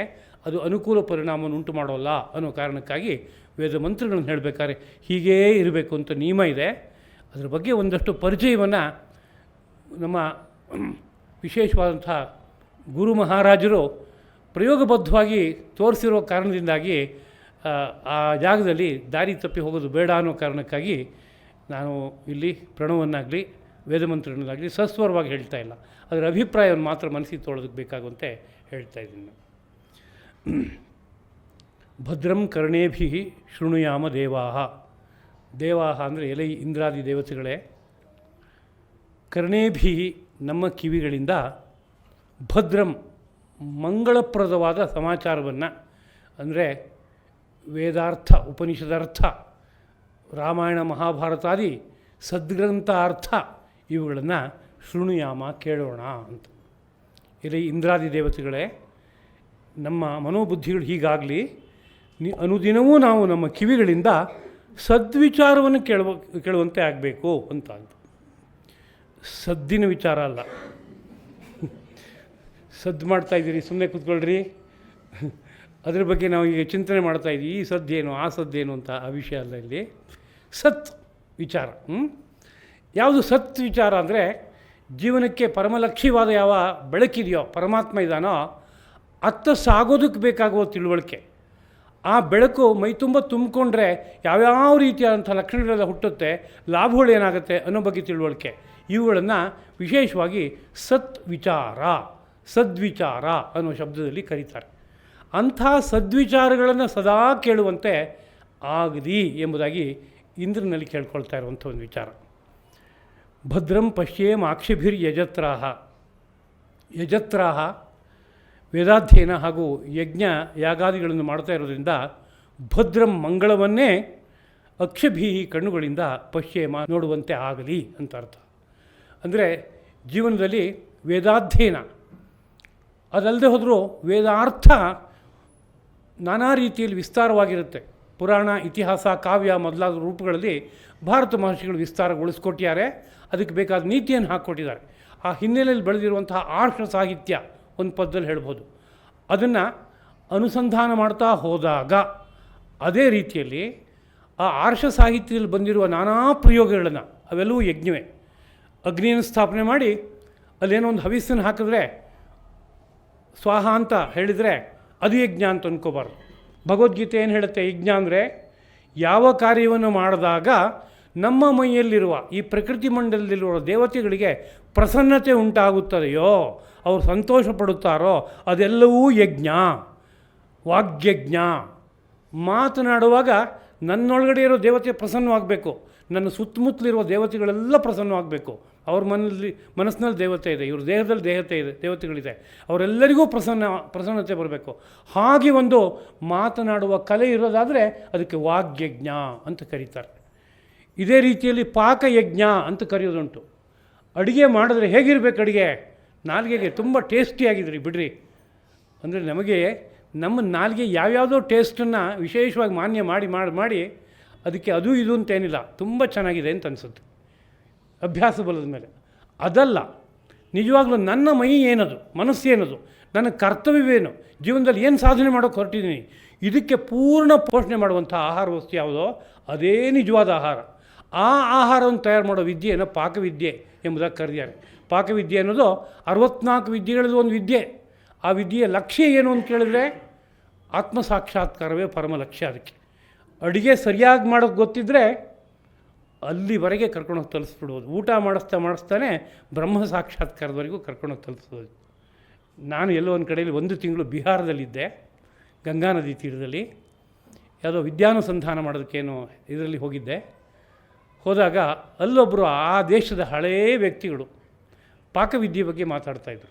ಒಂದು ದಿವಸ ಮಾತಾಡ್ತಾ ಒಂದು ವಿಷಯ ತಮಾಷೆ ಮಾತು ಹೇಳೋದು, ಅದು ಹಿಂದ್ಗಡೆಗೆ ಒಳ್ಳೆಯ ವಿಷಯಗಳಿದೆ, ಬೇಕಾದಷ್ಟು ಹೋಗೋದು. ನೋಡಿ ಹೆಂಗಸರೇ, ಮನೆಯಲ್ಲಿ ಯಜಮಾನರು ತುಂಬ ಕೋಪ ತಾಪ ಎಲ್ಲ ಮಾಡ್ತಾರೆ ಅಂದರೆ ಲೂಸ್ ಮೋಷನಿಗೆ ಬೇಕಾದ ಆಹಾರ ವಸ್ತುವನ್ನು ತಯಾರು ಮಾಡಿ, ಎಲ್ಲ ಸರಿಯಾಗುತ್ತೆ ಅಂತ. ಅಂದರೆ ಅವರು ಉದಾಹರಣೆ ಕೊಟ್ಟಿದ್ದು, ಟೊಮೊಟೊ ಹಣ್ಣು ಸ್ವಲ್ಪ ಜಾಸ್ತಿ ಬಳಸಿ ಅದು ಲೂಸ್ ಮೋಷನ್ ಮಾಡಿಸುತ್ತೆ, ಮಾರನೇ ದಿವಸ ಎಲ್ಲ ತಣ್ಣಗಾಗ್ತಾರೆ, ಸರಿಯಾಗ್ತಾರೆ. ನೀವು ಯಾಕೆ ಹಿಂಗೆ ಕೂಗ್ತೀರಿ, ರೇಗ್ತೀರಿ, ಇದೆಲ್ಲ ಹೇಳಬೇಡಿ, ಇನ್ನಷ್ಟು ಅವ್ರಿಗೆ ಕೋಪ ಜಾಸ್ತಿ ಆಗುತ್ತೆ. ಅದಕ್ಕೆ ಬದಲಿಗೆ ಇವತ್ತೊಂದು ಒಳ್ಳೆ ಅಡುಗೆ ಮಾಡಿದ್ದೀನಿ ರೀ, ತುಂಬ ಟೇಸ್ಟಿಯಾಗಿದೆ ಅಂತ ಪ್ರೀತಿಯಿಂದ ಹೇಳಿ ಸ್ವಲ್ಪ ಜಾಸ್ತಿ ಬಡಿಸ್ಬಿಡಿ. ಆಮೇಲೆ ಪೂರ್ವಾಷಾಢ ಅಂತ ಕರೀತಾರೆ, ಅದಕ್ಕೆ ಮೋಷನ್ ಶುರುವಾಗುತ್ತೆ. ಆವಾಗ ಟ್ರೀಟ್ಮೆಂಟ್ ಆಗೋಯ್ತು. ಅದು ಸರಿಯಾದ ಟ್ರೀಟ್ಮೆಂಟ್ ಅದು. ಯಾಕೆ ಅಂತ ಕೇಳಿದರೆ, ಕೋಪ ತಾಪ ಬರೋದಕ್ಕೆ ಕಾರಣ ಏನು? ಆಯುರ್ವೇದ ಏನು ಹೇಳುತ್ತೆ? ಪಿತ್ತ ಉದ್ರೇಕವಾಗಿ ನೆತ್ತಿಗೆ ಹೋದಾಗ ಅದು ಬರುತ್ತೆ ಅಂತ. ಪಿತ್ತ ಅನ್ನೋದು ಅಗ್ನಿ, ಅದು ನೆತ್ತಿಗೆ ಹೋಗ್ತಾ ಇದೆ ಅಂದರೆ ವಾತ ಮೇಲ್ಮುಖವಾಗಿ ಅದನ್ನ ತಳ್ತಾ ಇದೆ, ಅದರಿಂದ ಅದು ತಲೆಗೆ ಹೋಗಿ ಕೋಪ ತಾಪ ಎಲ್ಲ ಬರ್ತಾ ಇದೆ. ಅದನ್ನ ಕೆಳಗಡೆ ಇಳಿಸ್ಬೇಕಾದ್ರೆ ವಾತ ಅಧೋಗಾಮಿಯಾಗಿ ಆಗಬೇಕು, ಆವಾಗ ಪಿತ್ತನೂ ಅಧೋಗಾಮಿಯಾಗಿಬಿಡುತ್ತೆ, ಪೂರ್ತಿ ಇಳಿದು ಹೊರಟೋಗುತ್ತೆ. ಈ ಉದಾಹರಣೆ ಹೇಳಿದರು, ನಂಗೆ ಸಂತೋಷ ಆಯಿತು. ಭಲೆ ಇಷ್ಟಾದರೂ ಮಾತಾಡೋಷ್ಟು ಜನಗಳು ದೇಶದಲ್ಲಿ ಉಳಿದಿದ್ದಾರಲ್ಲ ಅಂತ. ಇದೊಂದೇ ಅಲ್ಲ, ಅಡುಗೆ ಮಾಡಬೇಕಾದ್ರೆ ಯಾವ್ಯಾವ ಪ್ರಕೃತಿ ವ್ಯಕ್ತಿಗಳಿಗೆ ನಾನು ಭೋಜನವನ್ನು ಬಳಸ್ತಾ ಇದ್ದೀನಿ, ಇದು ಏನು ಸೀಸನ್ ಇದೋ, ಈ ಸಂದರ್ಭದಲ್ಲಿ ಯಾವ್ಯಾವ ವಸ್ತುಗಳನ್ನು ಯಾವ್ಯಾವ್ದ್ರ ಜೊತೆಗೆ ಸೇರಿಸಿದರೆ ಒಟ್ಟು ರಿಸಲ್ಟೆಂಟ್ ಪರಿಣಾಮ ಏನಾಗುತ್ತೆ, ಇದನ್ನು ಹೇಗೆ ಮಾಡಬೇಕು ಅನ್ನೋ ಬಗ್ಗೆ ತಿಳುವಳಿಕೆ ಇಟ್ಕೊಂಡು ಕೆಲಸ ಮಾಡುವಂಥ ಕೆಲಸಕ್ಕೆ ಪಾಕವಿದ್ಯೆ ಎಂಬುದಾಗಿ ಕರೀತಾರೆ. ಆದ್ದರಿಂದ ವೇದಶಾಸ್ತ್ರ ಪುರಾಣ ಇತಿಹಾಸಗಳು ಕೊಟ್ಟ ನೋಟದ ಹಿನ್ನೆಲೆಯಲ್ಲಿ ಇಡೀ ಜೀವನದಲ್ಲಿ ನಡೆಯುವ ಎಲ್ಲ ಕರ್ಮಗಳು ಯಜ್ಞರೂಪವಾಗಿರಬೇಕು ಅಂತ ಭಾರತದ ಘೋಷಣೆ ಗೀತೆಯಲ್ಲಿ ವಿಸ್ತಾರವಾಗಿ ಬಂದಿದೆ. ಹಾಗೆ ಯಜ್ಞರೂಪವಾದ ಕರ್ಮವನ್ನು ಮಾಡ್ತಾ ಹೋದಾಗ ಅದರ ರಿಸಲ್ಟು ಅಷ್ಟೇ ಬರ್ತಾ ಹೋಗುತ್ತೆ. ಆಗ ಕಣ್ತುಂಬ ಅದನ್ನು ನೋಡೋಕ್ಕಾಗುತ್ತೆ. ಅದರಿಂದ ಕಣ್ತುಂಬ ಅದನ್ನು ನೋಡುವಂತೆ ಆಗಲಿ. ಅಧ್ಯಯನದಿಂದ ಯಜ್ಞಗಳಿಂದ ಹುಟ್ಟುವ ನಾನಾ ಶುಭ ಲಕ್ಷಣಗಳನ್ನು ಅಲ್ಲಿ ಇಲ್ಲಿ ಎಲ್ಲ ಕಡೆ ನೋಡುವ ಮಕ್ಕಳು, ಅತ್ಯುತ್ಕೃಷ್ಟವಾದ ಮಕ್ಕಳು ಹುಟ್ಟಿದರು. ರೇತೋ ಯಜ್ಞ, ಸ್ತ್ರೀ ಪುರುಷರು ಸಂಬಂಧ ಮಾಡ್ಕೊಳ್ಳೋದಿದೆಯಲ್ಲ ಸಂತತಿಗಾಗಿ, ಅದಕ್ಕೆ ರೇತೋ ಯಜ್ಞ ಅಂತ ಕರೀತಾರೆ. ಅದಕ್ಕೆ ವಿಧಿವಿಧಾನ ವಿಸ್ತಾರವಾಗಿದೆ. ಇವತ್ತೇನೂ ಗೊತ್ತಿಲ್ಲ, ಕೇವಲ ಯಾವುದೋ ಒಂದು ವೇಗ ಅದು ಹಿನ್ಗಡೆಯಲ್ಲಿ ನಡೀತಾ ಇದೆ. ಹಿನ್ಗಡೆ ಇರುವಂಥ ವಿಜ್ಞಾನ ಪೂರ್ತಿ ಕೈ ಬಿಟ್ಟಿದ್ದೀವಿ. ಆಯುರ್ವೇದ, ಧರ್ಮಶಾಸ್ತ್ರ ನಾನಾ ರೀತಿಯ ನೀತಿಯನ್ನು ಹೇಳ್ತಾ ಇದೆ. ಆ ನೀತಿ ಪ್ರಕಾರ ಹೋದರೆ ಸಂತತಿಯಲ್ಲಿ ಅನೇಕ ಶುಭ ಲಕ್ಷಣಗಳೆಲ್ಲ ಉಟ್ಕೊಂಡ್ಬಿಡುತ್ತೆ ಅಂತ ರೇತೋ ಯಜ್ಞ ಅಂತ ಕರೆದ್ರು. ಆ ರೇತೋ ಯಜ್ಞವನ್ನೇ ಒಬ್ಬ ಮಾಡಿದ್ದಾನೆ ಅಂತಂದರೆ ಮುಂದಕ್ಕೆ ಒಂದು ಉತ್ತಮವಾದ ಸಂತತಿಯನ್ನು ನೋಡಿ ಸಂತೋಷ ಪಡುವ ಭಾಗ್ಯ ಬರುತ್ತೆ. ಇದೇ ರೀತಿಯಲ್ಲಿ ಎಲ್ಲ ಯಜ್ಞಮಯವಾದ ಕರ್ಮಗಳ ಫಲಿತವನ್ನು ನಾನಾ ರೂಪದಲ್ಲಿ ನೋಡೋಕ್ಕೆ ಸಾಧ್ಯವಾಗುತ್ತೆ. ಅದರಿಂದ ಕಣ್ತುಂಬ ಅದನ್ನು ನೋಡಿ ನಾವು ಸಂತೋಷ ಪಡೋಣ ಅಂತ ಮಾತು. ಸ್ಥಿರೈರಂಗೈ ಸ್ತುಷ್ಟುವಾಂಸಸ್ತನೂಭಿ ವ್ಯಷೇಮ ದೇವಹಿತಂ ಯದಾಯು. ಸ್ಥಿರೈ ಅಂಗೈ, ಸ್ಥಿರವಾದ ಅಂಗಗಳಿಂದ ಕೂಡಿ, ಕೈ ಕಾಲು ಕಣ್ಣು ಮೂಗು ಮೊದಲಾದವುಗಳೆಲ್ಲ ಸ್ಥಿರವಾಗಿ ಚೆನ್ನಾಗಿರುವಂತೆ ಇರುವ ತನೂಭಿ ಶರೀರಗಳನ್ನು ಹೊಂದಿ, ತುಷ್ಟುವಾಂಸ ದೇವತೆಗಳನ್ನು ಸ್ತುತಿಸುತ್ತಾ, ದೇವಹಿತಂ ಆಯುಹು ವ್ಯಷೇಮ, ದೇವಹಿತಂ ದೇವತೆಗಳು ಅನುಗ್ರಹಿಸಿರುವ, ವಿಹಿತ ದೇವತೆಗಳು ವಿಧಾನ ಮಾಡಿಕೊಟ್ಟಿರುವಂಥ, ಅನುಗ್ರಹ ಮಾಡಿಕೊಟ್ಟಿರುವಂಥ ಆಯುಹು, ನಮ್ಮ ಆಯುಷ್ಯ ಇದೆಯಲ್ಲ 75 ವರ್ಷ, 90 ವರ್ಷ, 120 ವರ್ಷ, 140 ವರ್ಷ, ಈ ಆಯುಷ್ಯವನ್ನು ಹಾಗೆ ವಿನಿಯೋಗಿಸ್ಕೊಳ್ಳೋಣ, ಸರಿಯಾದ ರೂಪದಲ್ಲಿ ಬಳಸ್ಕೊಳ್ಳೋಣ ವ್ಯವಸ್ಥಿತವಾಗಿ. ಸ್ವಸ್ತಿನ ಇಂದ್ರೋ ವೃದ್ಧಶ್ರವಾಹ. ವೃದ್ಧಶ್ರವಾಹ ಮಹಾತ್ಮರ ಸ್ತುತಿಗೆ ಪಾತ್ರನಾದ ಜ್ಞಾನಿಗಳು, ಮಹರ್ಷಿಗಳು, ಹಿರಿಯರು ಎಲ್ಲ ಕೊಂಡಾಡ್ತಾರೆ ಇಂದ್ರನನ್ನು, ಭಲೆ ಭಲೆ ಭಲೆ ಅಂತ.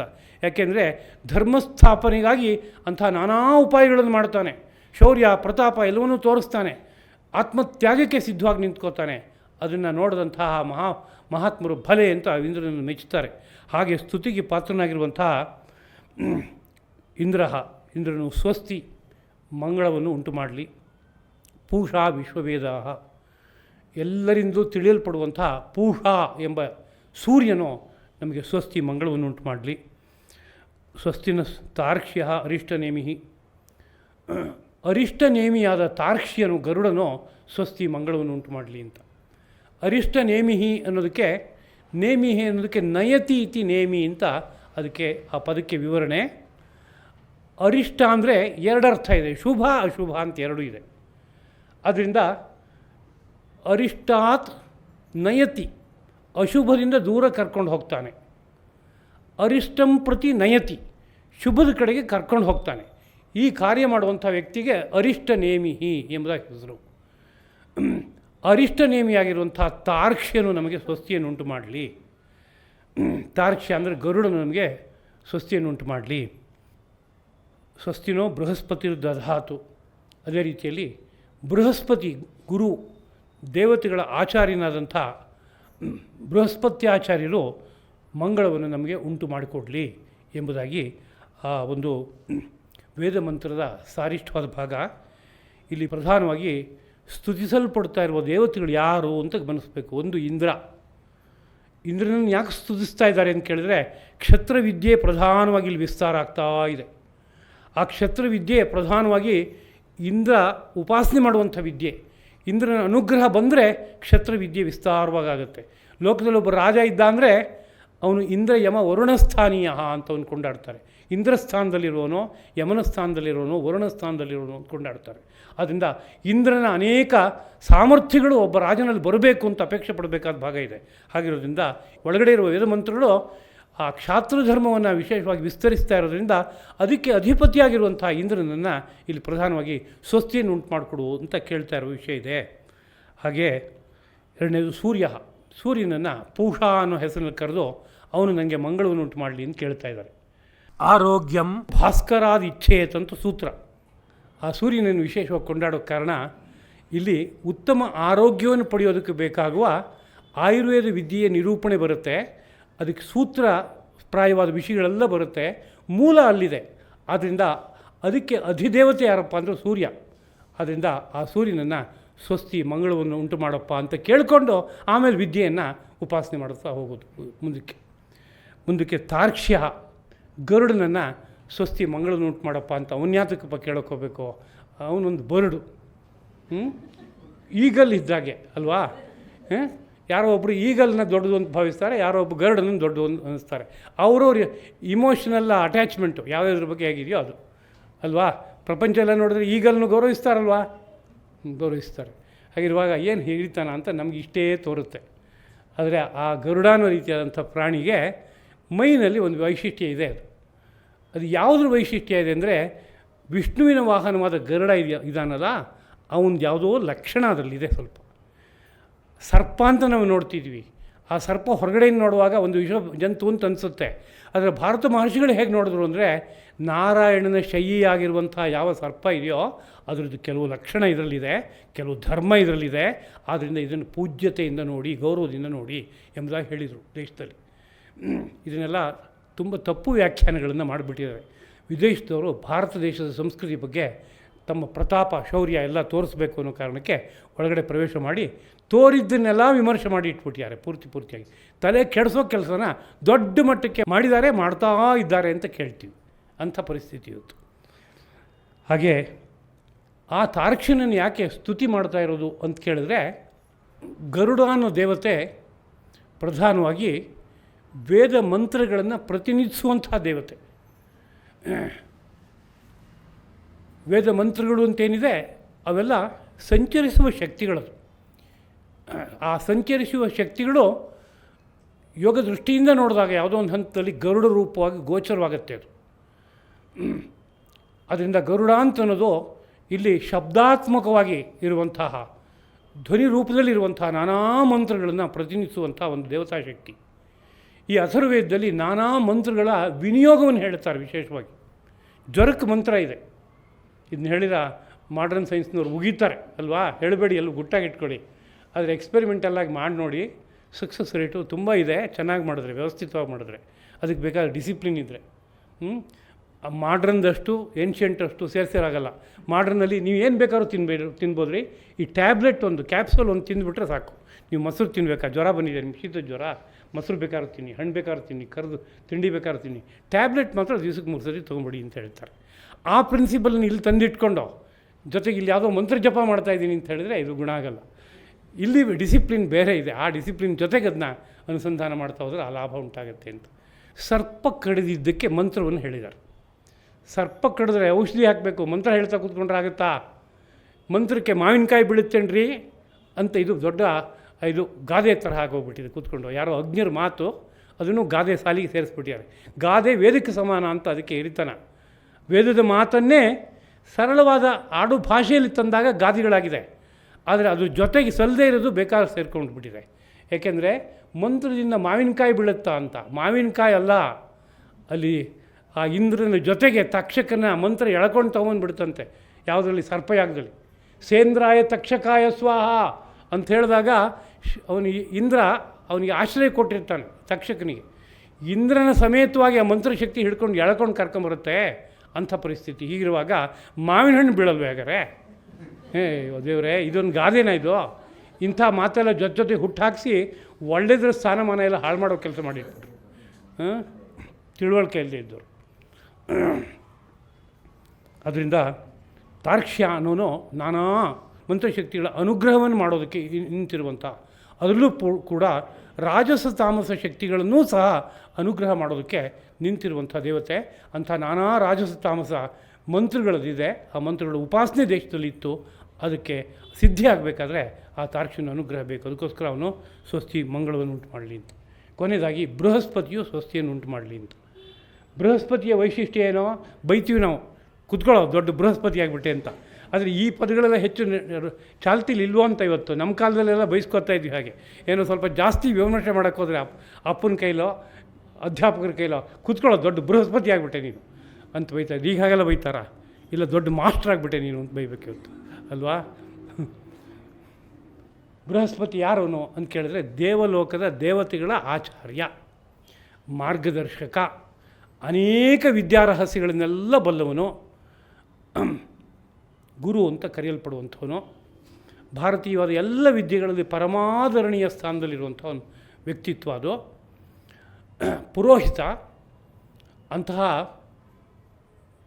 ಪುರೋಹಿತ ಪ್ರಧಾನವಾಗಿ ಲೋಕಕ್ಕೆಲ್ಲ ಹಿತವನ್ನುಂಟು ಮಾಡಬೇಕಾದ್ರೆ ಯಾವ್ಯಾವ ಕಣ್ಣುಗಳನ್ನು ಇಟ್ಕೊಂಡು ತನ್ನಲ್ಲಿ ಸೃಷ್ಟಿಯನ್ನು ಪರಿಶೀಲಿಸ್ಕೋಬೇಕು, ಯಾರಲ್ಲಿ ಯಾವ ದೋಷ ಇದೆ, ಅದಕ್ಕೆ ಯಾವ ಚಿಕಿತ್ಸೆಯನ್ನು ಕೊಡಬೇಕು, ಇದೆಲ್ಲ ವಿಷಯಗಳನ್ನು ಬಲ್ಲವನಾಗಿರಬೇಕು ಅವನು.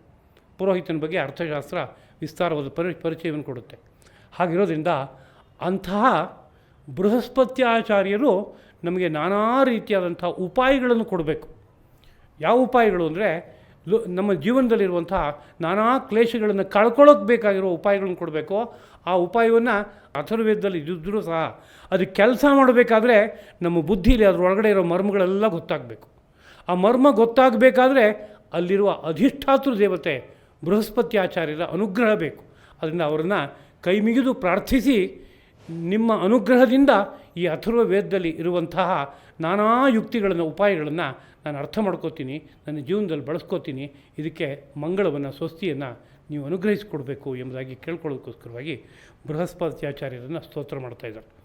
ಹೀಗೆ ಇದೊಂದು ಶಾಂತಿ ಮಂತ್ರ. ಈ ಶಾಂತಿ ಮಂತ್ರವನ್ನು ಭಾವಿಸ್ಕೊಂಡು ಇದನ್ನ ಅಧ್ಯಯನ ಮಾಡಬೇಕಾದ್ರೆ ಸರಿಯಾದ ಲಕ್ಷ್ಯವನ್ನು ಇಟ್ಕೊಂಡು ಯಾತಕ್ಕೆ ಅಧ್ಯಯನ ಮಾಡ್ತಾ ಇರೋದು, ನಮ್ಮ ಜೀವನದ ಸೌಂದರ್ಯಕ್ಕೋಸ್ಕರವಾಗಿ, ಎಲ್ಲೆಲ್ಲಿ ಕುಂದುಕೊರತೆಗಳು ಏರ್ಪಟ್ಟಿದೆ ಅದನ್ನು ಸರಿಪಡಿಸ್ಕೊಳ್ಳೋದಕ್ಕೋಸ್ಕರವಾಗಿ ಅನ್ನೋ ಮನಸ್ಸಿಟ್ಕೊಂಡು ಅಥರ್ವವೇದವನ್ನು ಅಧ್ಯಯನ ಮಾಡಬೇಕು. ಅದಕ್ಕೋಸ್ಕರವಾಗಿ ಅಥರ್ವಣ ವೇದದ ಅಧ್ಯಯನಕ್ಕೆ ಈ ಶಾಂತಿ ಮಂತ್ರವನ್ನು ಇಟ್ಟಿದ್ದಾರೆ. ಅದೇ ರೀತಿಯಲ್ಲಿ ಈ ಮುಂಡಕ ಉಪನಿಷತ್ತನ್ನು ಅನುಸಂಧಾನ ಮಾಡುವಾಗಲೂ ಈ ವೇದ ಮಂತ್ರವನ್ನು ಹೇಳಿಕೊಂಡು ಈ ದೇವತೆಗಳನ್ನು ಪ್ರಾರ್ಥಿಸಿ ಇದರೊಳಗಡೆ ಇರುವ ಸತ್ಯವನ್ನು ಅರ್ಥ ಮಾಡ್ಕೋಬೇಕು. ಇಲ್ಲಿ ಇರೋದು ವೇದಾಂತ ಅಲ್ವೇ ಸ್ವಾಮಿ? ಇದೇನು ಗಿಡಮೂಲಿಕೆ ಹೇಳಿದಾರಾ, ಅಡುಗೆ ಮಾಡೋ ಕೆಲಸ ಹೇಳಿದಾರಾ, ಯುದ್ಧಕ್ಕೆ ಹೋಗ್ಬೇಕಾದ್ರೆ ಯಾವ ಅಸ್ತ್ರ, ಅದಕ್ಕೆ ಮಂತ್ರ ಹೇಳಿದಾರಾ? ಏನೂ ಹೇಳಿಲ್ಲ ಸ್ವಾಮಿ. ಆದರೆ ಅವೆಲ್ಲ ಒಲಿಬೇಕಾದ್ರೆ ನಿನ್ನ ಆದರ್ಶವಾದ ಬದುಕು ಹೇಗಿರಬೇಕು, ಜೀವನದ ಪರಮಲಕ್ಷ್ಯ ಹೇಗಿರಬೇಕು, ತುಟ್ಟ ತುದಿಗೆ ಹೋಗಿ ತಲುಪಬೇಕಾದ್ರೆ ಯಾವ ಮಾರ್ಗ ಹಿಡಿಬೇಕು, ಅದನ್ನೆಲ್ಲ ಕೊಟ್ಟಿದ್ದಾರೆ. ಅದರಿಂದ ಪರೋಕ್ಷವಾಗಿ ಆ ಎಲ್ಲ ದೇವತೆಗಳ ಅನುಗ್ರಹ ಇದ್ದಾಗ ಮಾತ್ರ ಯಾವುದನ್ನು ಪಡೆಯೋಕ್ಕಾಗುತ್ತೋ ಅಂಥ ಒಂದು ವೇದಾಂತದ ವಿಚಾರವನ್ನು ನಿರೂಪಣೆ ಮಾಡಿದ್ದಾರೆ. ಅದರಿಂದ ಆ ವೇದಾಂತದ ಅನುಸಂಧಾನ ಮಾಡುವಾಗಲೂ ಈ ದೇವತೆಗಳ ಅನುಗ್ರಹ ನಿಂಗೆ ಬೇಕು ಅಂತ. ಬೃಹಸ್ಪತ್ಯಾಚಾರ್ಯ ಅನುಗ್ರಹ ಬೇಡವೇ? ಉಪನಿಷತ್ತನ್ನು ಅರ್ಥ ಮಾಡ್ಕೋಬೇಕಾದ್ರೆ ಬೇಕೋ ಬೇಡವೋ? ಏನು ಅನಿಸುತ್ತೆ?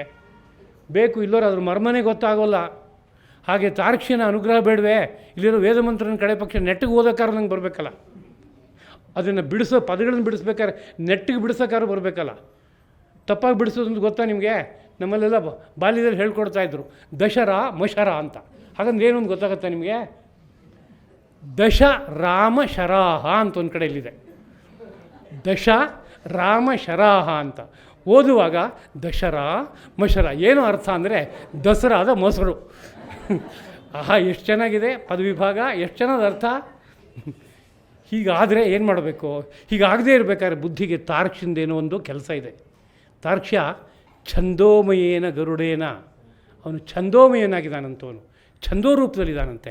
ಆ ಛಂದಸ್ಸು ಅನ್ನೋದೇ ಪದಗಳನ್ನು ಹೇಗೆ ವಿಭಾಗ ಮಾಡ್ಬೋದು ಅಂತ ಹೇಳ್ಕೊಡುತ್ತೆ. ಛಂದಸ್ಸು ಅನ್ನೋದು ಅದ್ಭುತವಾದ ವಿದ್ಯೆ ಅದು. ಅದರ ಅನುಗ್ರಹ ಇಲ್ಲದೆ ಹೋದರೆ ಈ ವಿಷಯಗಳು ಬುದ್ಧಿಗೆ ಬರೋಲ್ಲ. ಅದರಿಂದ ಅವನ ಅನುಗ್ರಹ ಬೇಕು ಅಂತ ಅರ್ಥ. ಅದೇ ರೀತಿಯಲ್ಲಿ ಪೂಹ, ಅವನು ಪ್ರಧಾನವಾಗಿ ಸೂರ್ಯ ಆತ್ಮ ಜಗತಸ್ಥಸ್ಥು ವೇದಮಂತ್ರ, ಪರಮಾತ್ಮ ಸ್ಥಾನೀಯ. ಅವನನ್ನು ಪ್ರಾರ್ಥಿಸ್ಕೊಂಡು ಪರಮಾತ್ಮನನ್ನು ಕುರಿತು ಅರ್ಥ ಮಾಡ್ಕೋಬೇಕಾದ ಜವಾಬ್ದಾರಿ ಇದೆ. ಹಾಗೆ ಇಂದ್ರ ಇಂದ್ರಿಯಗಳೆಲ್ಲರ ಅಧಿಪತಿ ಅವನು ಇಂದ್ರ. ನಮ್ಮ ಅಷ್ಟೂ ಇಂದ್ರಿಯಗಳು ಆ ಒಳಗಡೆ ಇರುವಂಥ ಅಥರ್ವವೇದದಲ್ಲಿರುವಂಥ ಅಥವಾ ಈ ಉಪನಿಷತ್ನಲ್ಲಿರುವಂಥ ಅರ್ಥವನ್ನು ಅನುಸಂಧಾನ ಮಾಡ್ಕೋಬೇಕು, ತೊಗೋಬೇಕಲ್ಲ, ಅದಕ್ಕೆ ಪೋಷಣೆ ಆಗಬೇಕು. ಅದರಿಂದ ಇಂದ್ರನ ಅನುಗ್ರಹವೂ ಬೇಕು. ಆದ್ದರಿಂದ ಉಪನಿಷದ ಅರ್ಥವನ್ನು ಅನುಸಂಧಾನ ಮಾಡುವ ಪೂರ್ವದಲ್ಲಿ ಈ ಮಂತ್ರವನ್ನು ಹೇಳ್ಕೋಬೇಕು ಅನ್ನೋದು ಸಂಪ್ರದಾಯವಾಗಿ ಬಂದಿದೆ. ಅದನ್ನು ನಾವು ಯಥಾಶಕ್ತಿ ಅನುಸರಿಸೋದಕ್ಕೆ ಪ್ರಯತ್ನ ಪಡೋಣ. ಎಲ್ಲವನ್ನೂ ಪೂರ್ತಿ ಪರಂಪರೆಯನ್ನು ಅನುಸರಿಸಿ ನಿರ್ವಾಹ ಮಾಡುವ ಸನ್ನಿವೇಶ ಕಂಡು ಬರ್ತಾ ಇಲ್ಲ. ಅನೇಕ ತೊಡಕುಗಳು ಕಂಡುಬರುತ್ತೆ. ಆದ್ದರಿಂದ ಯಥಾಶಕ್ತಿ ಎಷ್ಟು ಸಾಧ್ಯವೋ ಅಷ್ಟು ಪರಂಪರೆಯನ್ನು ಅನುಸರಿಸಿ ಬಂದಿರೋ ವಿಷಯಗಳನ್ನು ಈ ದ್ವಾರ ಅರ್ಥ ಮಾಡ್ಕೊಳ್ಳೋಕ್ಕೆ ಪ್ರಯತ್ನ ಪಡೋಣ ಎಂಬುದಾಗಿ ನೆನಪಿಸ್ಕೋತಾ ಈ 4 ಮಾತುಗಳನ್ನು ಉಪನಿಷತ್ ಆರಾಧ್ಯನಾದ ಪರಮಾತ್ಮನ ಪದಪದ್ಮಗಳಲ್ಲಿ ಅರ್ಪಿತವಾಗಲಿ ಎಂಬುದಾಗಿ ಭಾವಿಸ್ತೇನೆ. ಕಾಯೇನ ವಾಚಾ ಮನಸಾ ಇಂದ್ರಿಯೈರ್ವಾ ಬುದ್ಧ್ಯಾ ಆತ್ಮನಾ ವಾ ಪ್ರಕೃತೆ ಸ್ವಭಾವಾತ್ ಕರೋಮಿ ಯದ್ಯತ್ ಸಕಲಂ ಪರಸ್ಮೈ ನಾರಾಯಣಾಯೇತಿ ಸಮರ್ಪಯಾಮಿ. ಶ್ರೀಕೃಷ್ಣಾರ್ಪಣಮಸ್ತು.